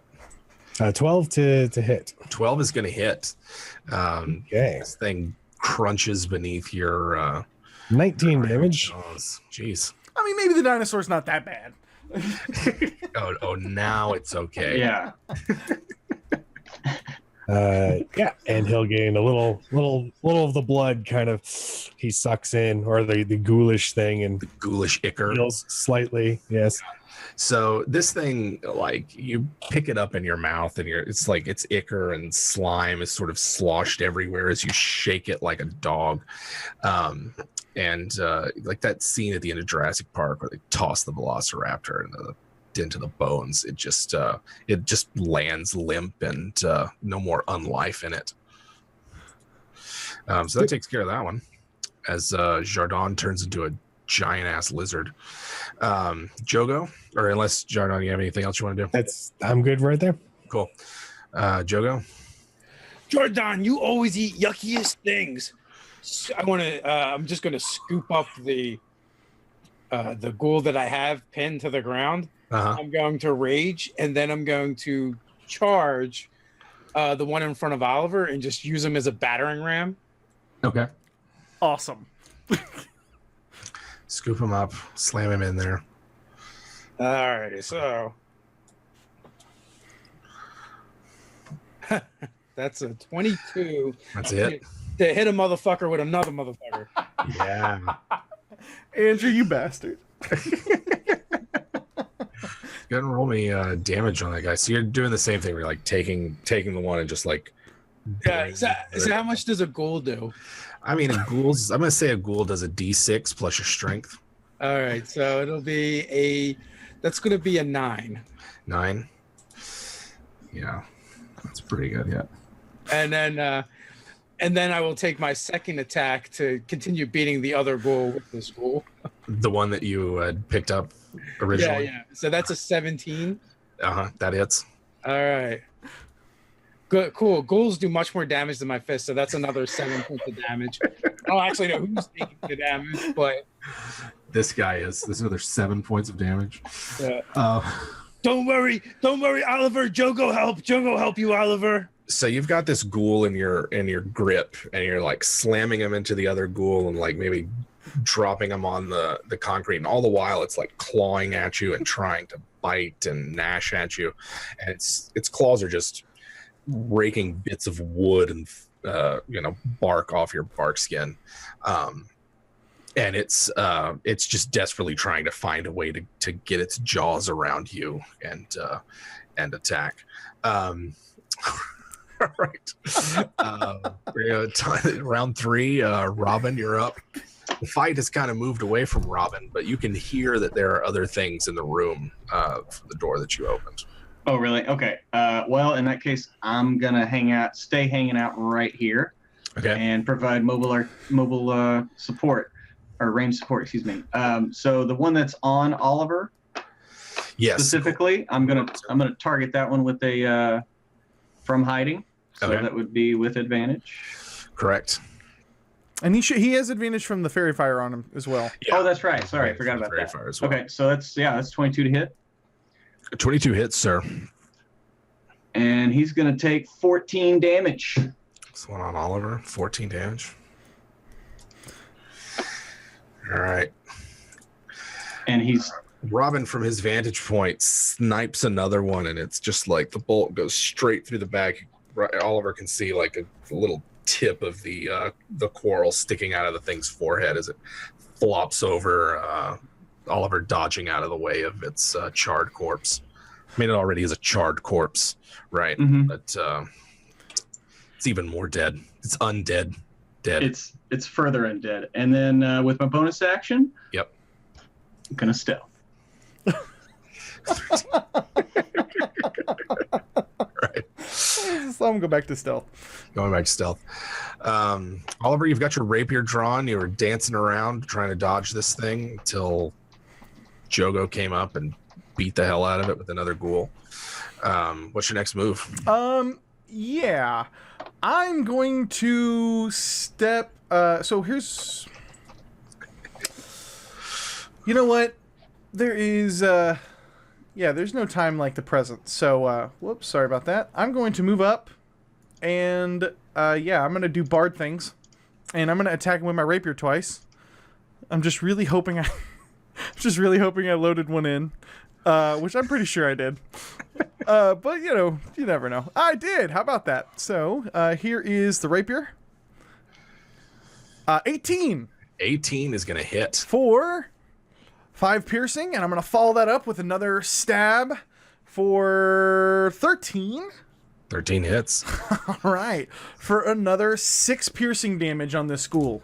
All right. And I'm just going to kind of get in there and then get in there again. Gotcha. So 11 total damage. So yeah, you're dancing around it. Your rapier just like easily slides in and pierces through these things. I mean, I don't know. I'm assuming that Robin's been in plenty of fights. This does not feel like stabbing a living creature with your rapier. You can tell its guts have been liquefied and putrefied, and it seemingly is oblivious to the pain that would otherwise have a living creature doubled over in agony. And then I want my bonus action. I want to inspire my good friend Joego the Giant. All right. Just keep at it, Joego. You're doing wonderful. Jogo's suitably inspired. The ghouls make their move. Let's see. Here we go. So the one that's on Oliver here, number 3, is going to attempt to retaliate. No, that's a big no. Yeah, absolutely. 9 is going to miss Oliver. Its claws whiffing by you. This is not the bard you are looking for. This is not the bond. But this other guy rushes over in support and attempts to as well. Good grief. This is an 8. Oliver hard pressed. It's an epic battle. All these whiffs, they could easily be interpreted as near misses. 2 ghouls on Oliver trying to eat him. Let's see. The ghoul that Joego has is still grappled, correct? It is. Yeah, that's what I thought. It is going to try to wriggle out of your grasp, which doubtful. No. What's its strength? It's a 20. What has Joego got for an athletics roll? I got a 20. You have inspiration, sir. I do. I also have advantage. So, boom. You're 20 with a 27. Yeah, his futile attempts to escape your grasp are barely worth the effort. Stop it, stupid dead thing! You're like little baby in Jogo's hands. This one comes out of the. You hit babies, dude, from the bush.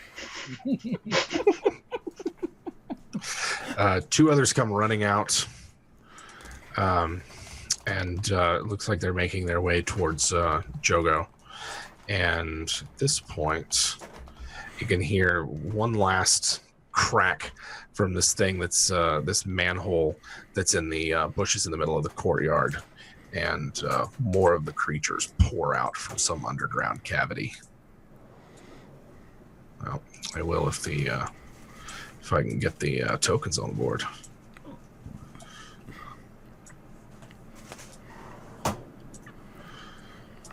There we go. Does anybody have Fireball? God, I wish I took Shatter so badly right now. Get some coming up. It's Jardon's turn. Okay. Suggest tactics, perhaps, because Joego won't. So my idea is I just got in the raptor form, and now I got to get out of it, I think. Okay. So I would like him to. So he can shift as a bonus action. Mm-hmm. So the raptor is going to kind of run, or Allosaurus, kind of cling to the side of the wall for a moment, and then like do a little run around. And as you see him kind of shape shifting back, the ground underneath the place begins to sprout little leaks, and sewage starts bubbling up from below, and he's going to cast a tidal wave of sewer proportions as an action. All right. There's that.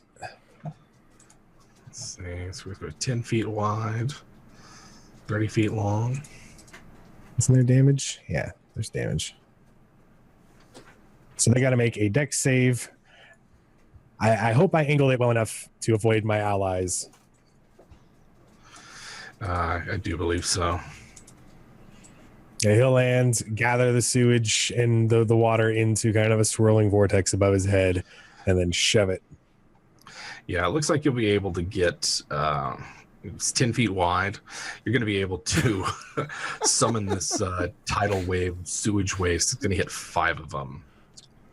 Okay, they'll need a dex save, DC 14. DC 14.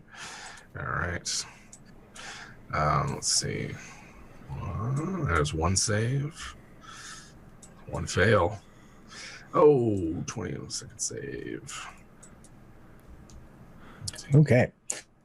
Oh, wait, I always roll 1 more than I need to. Okay, so that was... So 11 damage to those who failed and they're knocked prone, and 5 damage to those who succeeded. Gotcha. All right, so that's going to be 11 to those knocked prone. Give me just a second here. There is a wall of sewage that washes over these guys. These first 2 here, one of them maintains his footing. The other is ghoul number 6 is knocked prone. And then these other 2 are, or the other 3 back at the back. 2 of them are knocked prone. 1 of them is still standing, and left 2. Sort of figure out what's going on. All right. Excellent. So that's Jardon. Joego? All right, so Joego will take his ghoul and run over to this one that is prone. Uh-huh. And start beating one ghoul with the other. Here, you need my phone for some reason? Here. He likes this tactic a lot. All right. All right. Go ahead and make that roll. Oh, that is a critical, my friend. Awesome. And so that's 4, 5, 11 points of damage to the prone ghoul. 11 points of damage. This thing is trying to get up. Zeus! And just sort of you slam into it with the other ghoul. I'm going to say that this other one that you've got, this ghoul number, 12 here, also takes similar damage as you're just slamming into it, or slamming it into the other one. And it's a messy, nasty pulp. The 2 of them just smeared char on the ground. The one that you're holding kind of like comes apart somewhere around the waist, and the torso of it sort of like flies into the building that you're standing in front of, and you're left just kind of holding the legs and sort of a ruined pelvis area of this ghoul. That was Jogo's turn. Oh, Joego still has another attack. Yes, he does. What else what's he gonna do? So, seeing that his improvised weapon is no more, he will go back over to assist Oliver once again. Okay. Do either of these have the fairy fire on them? I think all the ones that had the fairy fire are now dead. Okay. Yeah. Good enough. So I will just sandwich this one here. Okay. I'm sorry, I had advantage on it, and I should not. Oh, yeah. Let's go ahead and give me a regular roll. All right, so 14 would have hit. But... Okay. Well, that is 19 to hit. Uh-huh. So I will punch that one that is sandwiched between us, and he will take a whopping 9 points of damage. All right. And Bardic Inspiration, what is that, a D6, D8? I believe it is a D8 at this point. Okay, I'm going to expend that to do another 4 points of damage to that one. Another 4 points. And if it is still up, I will then expend my bonus action. It is still up. All right, now I actually do get to use advantage, and I will grab that sucker. So that is 18. 18 for a grapple. 15 for me. Sorry, 16 for me. Not happening. He's grappled. He's like, if he could look surprised, he'd be like, what the hell just happened? Joego, help Oliver. Don't worry, Oliver. Not alone.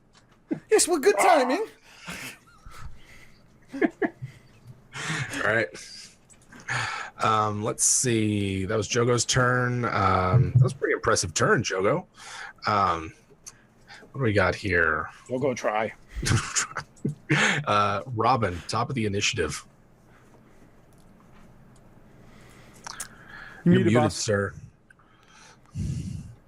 Sorry about that. No worries. I am. Is that a barrel right here next to Jardon and this ghoul? Sure enough. Can I move through the space where Jardon and the barrel is? No, Jardon's medium size now. Okay. Right. 10, 15, 20, 25. Okay. Well, in that case, I am going to draw my short sword. Okay. And move up to assist Jardon. All right. And I'm going to prone. And he's not prone, right? He's not prone. No. Okay. Well, that's just a normal attack then. 15 hits. 15 to hit him. And he's in melee with an ally. Yes. So I'm gonna drop some damage on him. Oh. 19 damage. Good grief, sir. Is that another one? Yeah, Robin continues his bloody streak across the battlefield as he takes out another one of these ghoulish cadavers. Call me Ghoulsbane. Yes. And short sword through it. And so after I finish, ow, asshole. Sorry, I had a cat in the lap. So I'm going to continue moving then. With that from a cat. And actually move into this doorway. Okay. And because that would be 30 feet right inside the doorway there. Yep. And with the bonus action, I'm just gonna hide around the corner there. And before I hide though, and be like, "Hey, we got a choke point over here." All right. And then I hide. All right. So Robin, you can get a better look at what's inside here. There's like burned out sacks and charred barrels and things, and in the corner over here you can see like a hatch that's been lifted up and a hole leading down into some whatever's below this building. However, Oliver finds himself over here in melee with 2 of these ghouls and 3 others nearby. Yeah, I don't know how this happened. I tried to get as far away from the door as possible, and then that was it. You tried. The best laid plans. Yeah, I'm going to how bad does this ghoul in front of me how does he's taking damage from Joego just smashing him, right? I mean, he's taken a severe beating from Joego, and Joego's kind of like a bear hug or something. He looks pretty roughed up. Okay, I'm gonna just turn, and I'm gonna try to just like wait and not stab Joego, and then just try to like get in there with my rapier. Okay. So let's do that first. Haha! It is a massive 10. 10's gonna be a miss. I'm gonna try that again. All right. I was trying not to hurt you. Damn it. 12, on the other hand, is enough. So your first hit glances off of its charred hide, and your second one finds a weak point and pierces its skin. Let's roll damage on that one. All right, let's do it. Massive 9 piercing damage. 9 piercing damage. Excellent. Oliver pierces through the skin of this ghoul, and Joego can feel it just go limp and sink back, and just like old blood and whatever else pools in a ghoul's body comes leaking out of the holes that it has. I am going to move all over Joego. I'm going to move over here without taking any attacks opportunity, I hope. Correct. And yeah, that's a thing. That's the end of my turn. No bonus Sweet. action. All right. Let's see. So this one right here that's immediately in front of Oliver Ridley is going to slash at him with his claws Finally, that's going to be a 17 to hit Oliver, which means I need him to make a DC 10 Constitution save. Yeah, that's yeah. Yeah. Let's see here. How about a 21, sir? That will do. You fight off the paralysis from the ghoul's claws, but it does, it does damage you. That's kind of nasty. Could take 9 slashing damage. Wow. Yeah, that's kind of a nasty hit. And these others move in around here. 2 of them had gotten up from prone. Actually, yeah. And are moving in. All of them had taken some sort of damage from the sewage wave that hit them earlier. And they're going to go ahead and attack. So, 7. The first attack, 11 on Joego. And then a 13. Do either of those hit Joego? They do not. They bounce off of the bark skin. That's what I thought. And then this final one over here running up to, ooh, that's a big one. Comically, this one ghoul sort of maybe slips on some sewage and does not hit Oliver. It just like whiffs widely with its claws. Nowhere near hitting him. All right, let's see. What's that? That makes it. It's all my guys. Well, baby, you don't hear any realize you more didn't have it, so I'll help you gnashing with or it. growling or anything coming from the cellars. Jardon, it's your turn. I Okay. will help you look at So he's going to, after the wave of sewage washed over so many, he begins to grit his teeth and turn his clawed hands, keeping the mass of the waves intact, and he's going to raise it up above, unfortunately, everyone's heads. He'll call out, "Look out!" And he's going to bring in a 20-foot cube, which is, I just smash on everyone. Uh-huh. An erupting earth spell. So I'll have to make a dex save as the sewage comes crashing down. All right. DC on that save still the same? 14, yeah. 14. 19. So there's erupting earth. So first guy failed. Second guy passed. I fix you up after. Don't worry. So I've got 2 failures and 2 passes. Okay. It does 14 damage if you fail and 7 damage if you succeed. So damage if you succeed. All right. One of these ghouls goes flying into the air of the erupting earth and sort of like lands with a limp thud. Actually, I think the other one is as well. Yep. So 2 of them sort of go flying into the air and do not get back up. The other 2 take the damage, bear the brunt of the spell, but are not destroyed. Okay. He'll move up, making sure that he didn't hurt the other 2 too bad. Gotcha. Yeah, I don't know how Oliver and Joego are looking right now. Joego failed a saving throw, so he's down on his ass and taking the full damage, but he's raging. So That's true. Still bludgeoning, so it'd be 7 either way. Yeah. All right. And so in the Jardon moved up. Oops, what happened to that one ghoul? I'm missing a ghoul somewhere.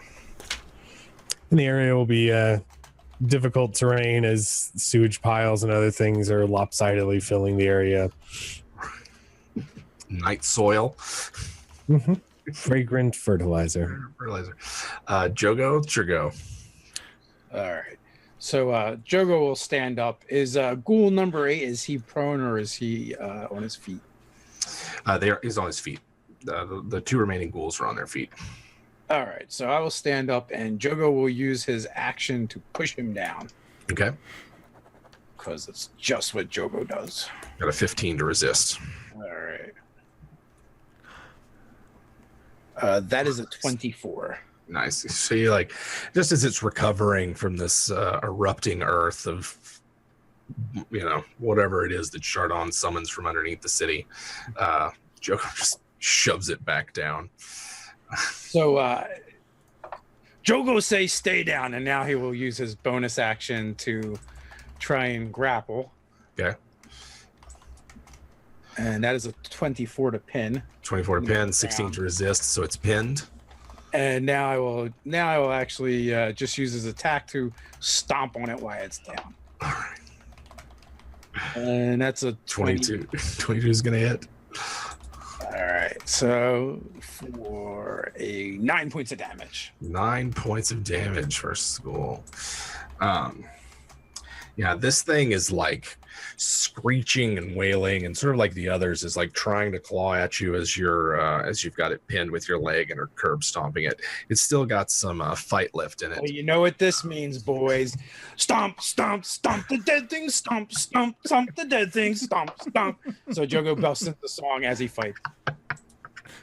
I'm humming along. It's not just bards that can have fun with song and combat. Top of the initiative, I believe this is round 5 with Robin. Robin shakes off a momentary need to hum along with Joego and get back to business. And he's going to move out, drawing his crossbow again, get into a better shot on this other guy that is not on the ground. Gotcha. And he's going to fire off another bolt.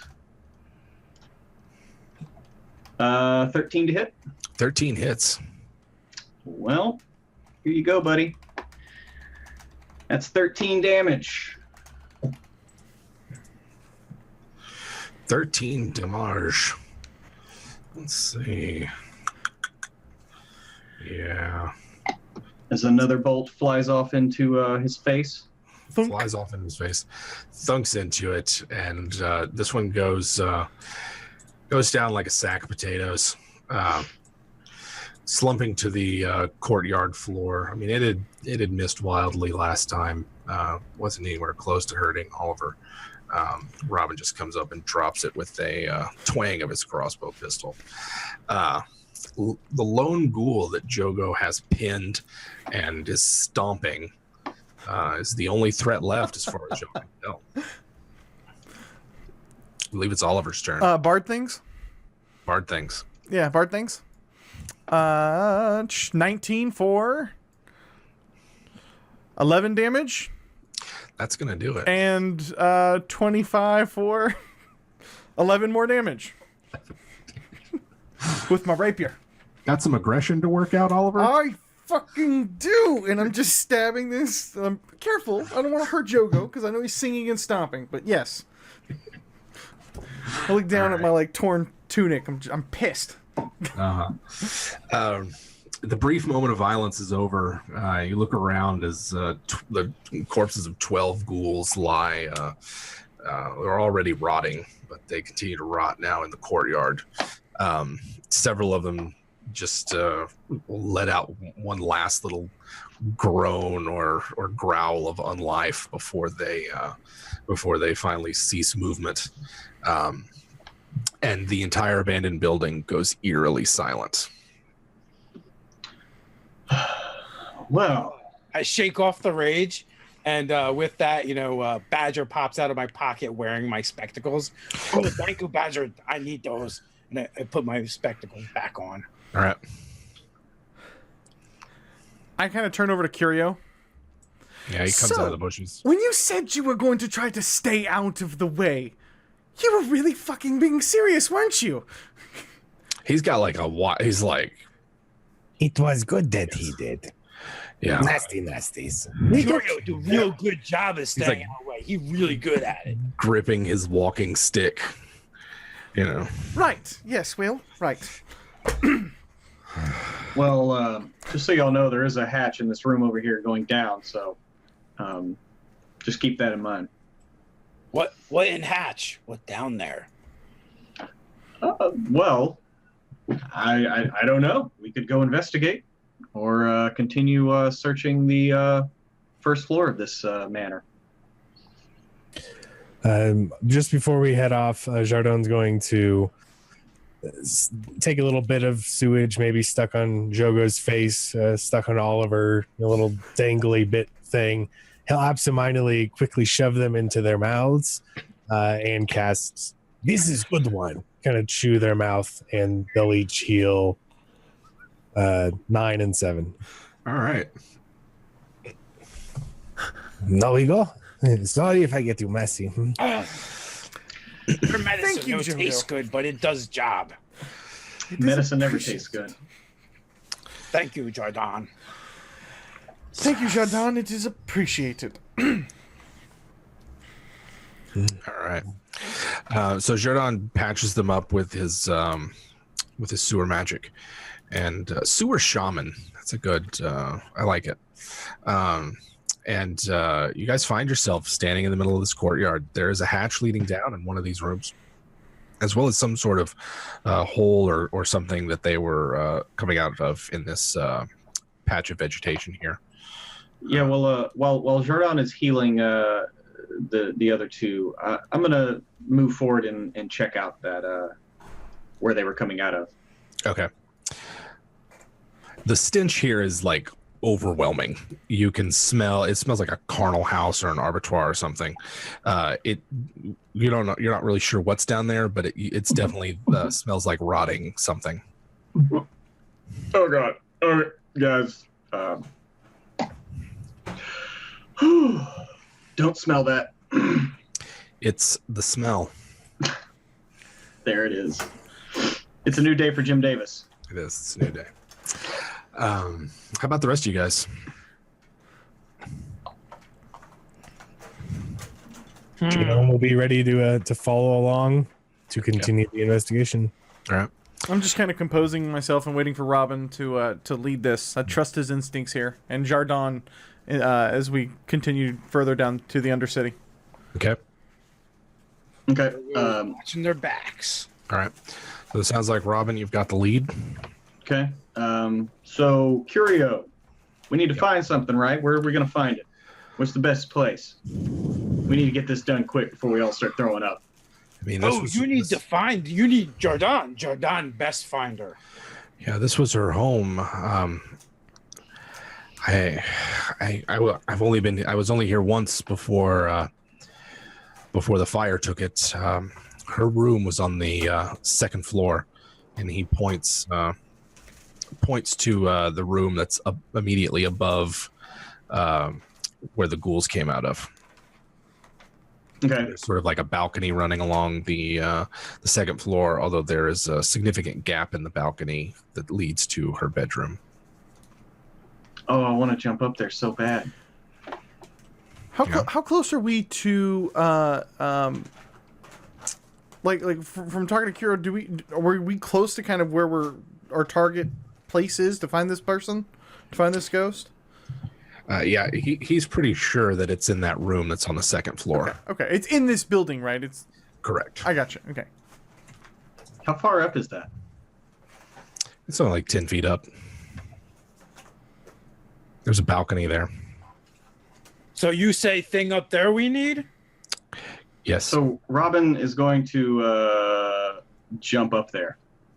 Okay. As basically that. Robin's going to jump up there. Yeah. Going to take a quick hop and a jump and jump up to that balcony. Okay. So Robin parkours his way up to the second balcony. Let's see real quick. And just have a quick look around once I get up there. Okay. Never mind those rolls. The balcony up here is rather it's rickety. It's not particularly stable. You're light enough and nimble enough that you're not gonna cause anything to collapse.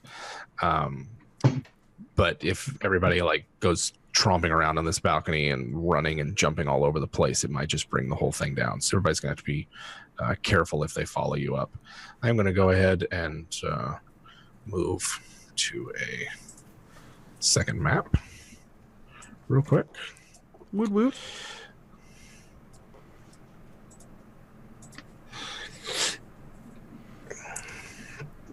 And this is where Robin is right now.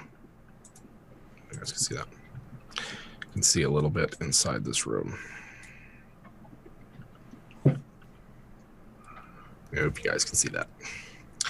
So everybody else is kind of down there on the ground. Like I said, it's only 10 feet up.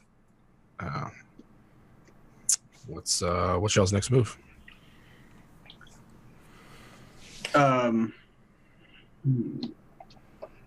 call out, "You okay up there, Robin? You need help?" I'm fine now. It's quite precarious up here. I'm not sure it can handle your girth. I can send Curio or Oliver. I can push them up. It might be able to hold them. Sure, So- I could do that. Not not to get my hands dirty. So what do you do, Robin? So there's a doorway like right here. Yeah, there's the Going in? doorway. I mean, that's literally the doorway that Curio was just pointing to. It's like, I'm pretty sure that's her bedroom. Okay. Well, I'm just gonna hop around the corner then. Okay. And have a look in before I go in too far in the room. I don't want any surprises. So there are the charred and burned remains of furniture and wardrobe and clothes just kind of like scattered around the room. There's a big pile of something here that might have once been her bed or a dresser or some kind. It's sort of just strewn about with burned out debris, charred bedroom items, crumbling furniture, that kind of thing. Okay. Well, in that case, I'm just gonna, I guess, do what do you want to investigate to try to find something that looks like it meant something to her. A comb, a mirror. Yeah, So you can just rummage around the room and. So I delicately pour through the rubble. Yeah. So what's everybody else doing while Robin is over here investigating this bedroom? Anybody following him or anything like that? Yeah, I got boosted up by Joego, so I'll go up there and I'll help him. Okay. And I'll turn into a little lizard and climb up that way and scurry around, assisting as well. Okay. I will look over Curio and protect him. All right. I'm gonna move. Joe's just kind of down here on the ground. So as you guys are rummaging around the room looking for items to find, actually, Robin, you notice that there is a glint of metal of some kind in this large pile of debris over here, and it looks like maybe a locket or a piece of jewelry of some kind. Oh my. I'll go pick it up and carefully make sure that you know. Okay. As Robin goes to pick it up, he could feel a chill come over him, and in the air in front of him, there's sort of this wavy shimmer of some kind, as Oh shit! as just this shroud of sort of like black cloud of a ghost materializes in front of him, just sort of like shrieking silently and reaching out towards Robin. And our viewers are going to have to wait until we play next time to figure out what exactly happens here. Oh, you son of a bitch! Oh no, Zelekai's wraith, angry ghost. How fast is Joego about to take off running? Joego can't see anything yet. He can't see into the room. Oh my gosh. Oliver and Jardon see the same thing. But yeah, we'll pick up here next time we play. Cody, I'll pass it off to you. You know what? I tell you what. Before we go, thank you guys for joining us on the stream. All you guys here on the cast, let's get a nice little screenshot, right? Let's get a nice little screenshot, a good smile, right? All right, that's all we needed. We just needed a good screenshot. That's it. No, but seriously, guys, thank you guys for joining us. If you guys are catching this on YouTube, we will be uploading these a few days after, so that's the schedule there. If you're watching on YouTube, come join us on Twitch every Wednesday night at 9 p.m. Eastern Standard Time. We want to give a huge shout out and thank you to our sponsors, ThinkGeek, pyromancers.com, and of course our virtual tabletop fantasy grounds. All of our sponsors are just fantastic, and if you guys want to support the show, there's a link right down in a little box that you guys will see, or if you're on YouTube, and a link in the description to go check out those sponsors. And yeah, please go show those guys some love, because they put this whole show together, so we really appreciate that.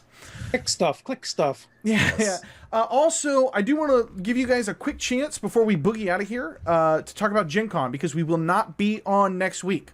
So if you're on YouTube, we will be putting up session 0. Enough people have asked for it. We're going to put that up for you guys there. But if you guys want to come check us out at GenCon, I think Andrew's got some cool stuff that he wants to talk about. So Andrew, do you want to talk about some of the cool things you're involved in and you and Dave got going on?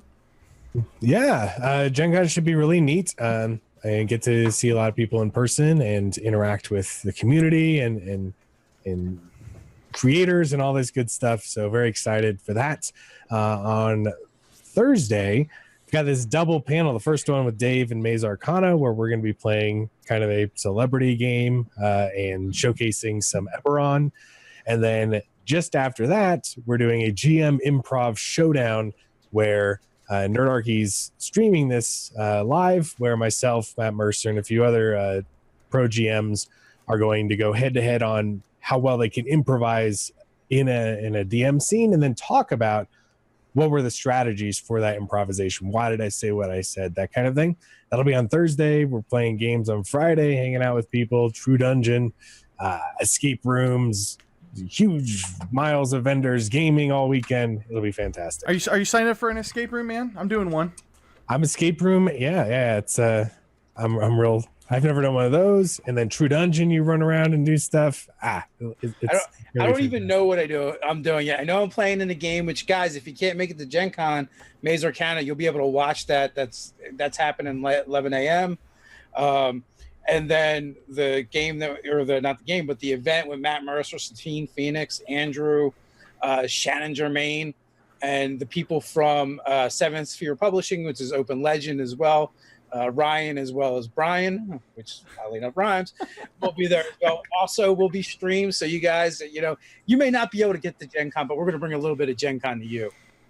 And if you guys see me at GenCon, I'm there to game and meet people. So I'll be shooting videos and doing some interviews there. But I'm not doing any fancy panels like Dave and Andrew are doing. I guess I'm not famous yet, right? I'm not celebrity enough. Is that how that goes, Andrew? That's correct. Yes.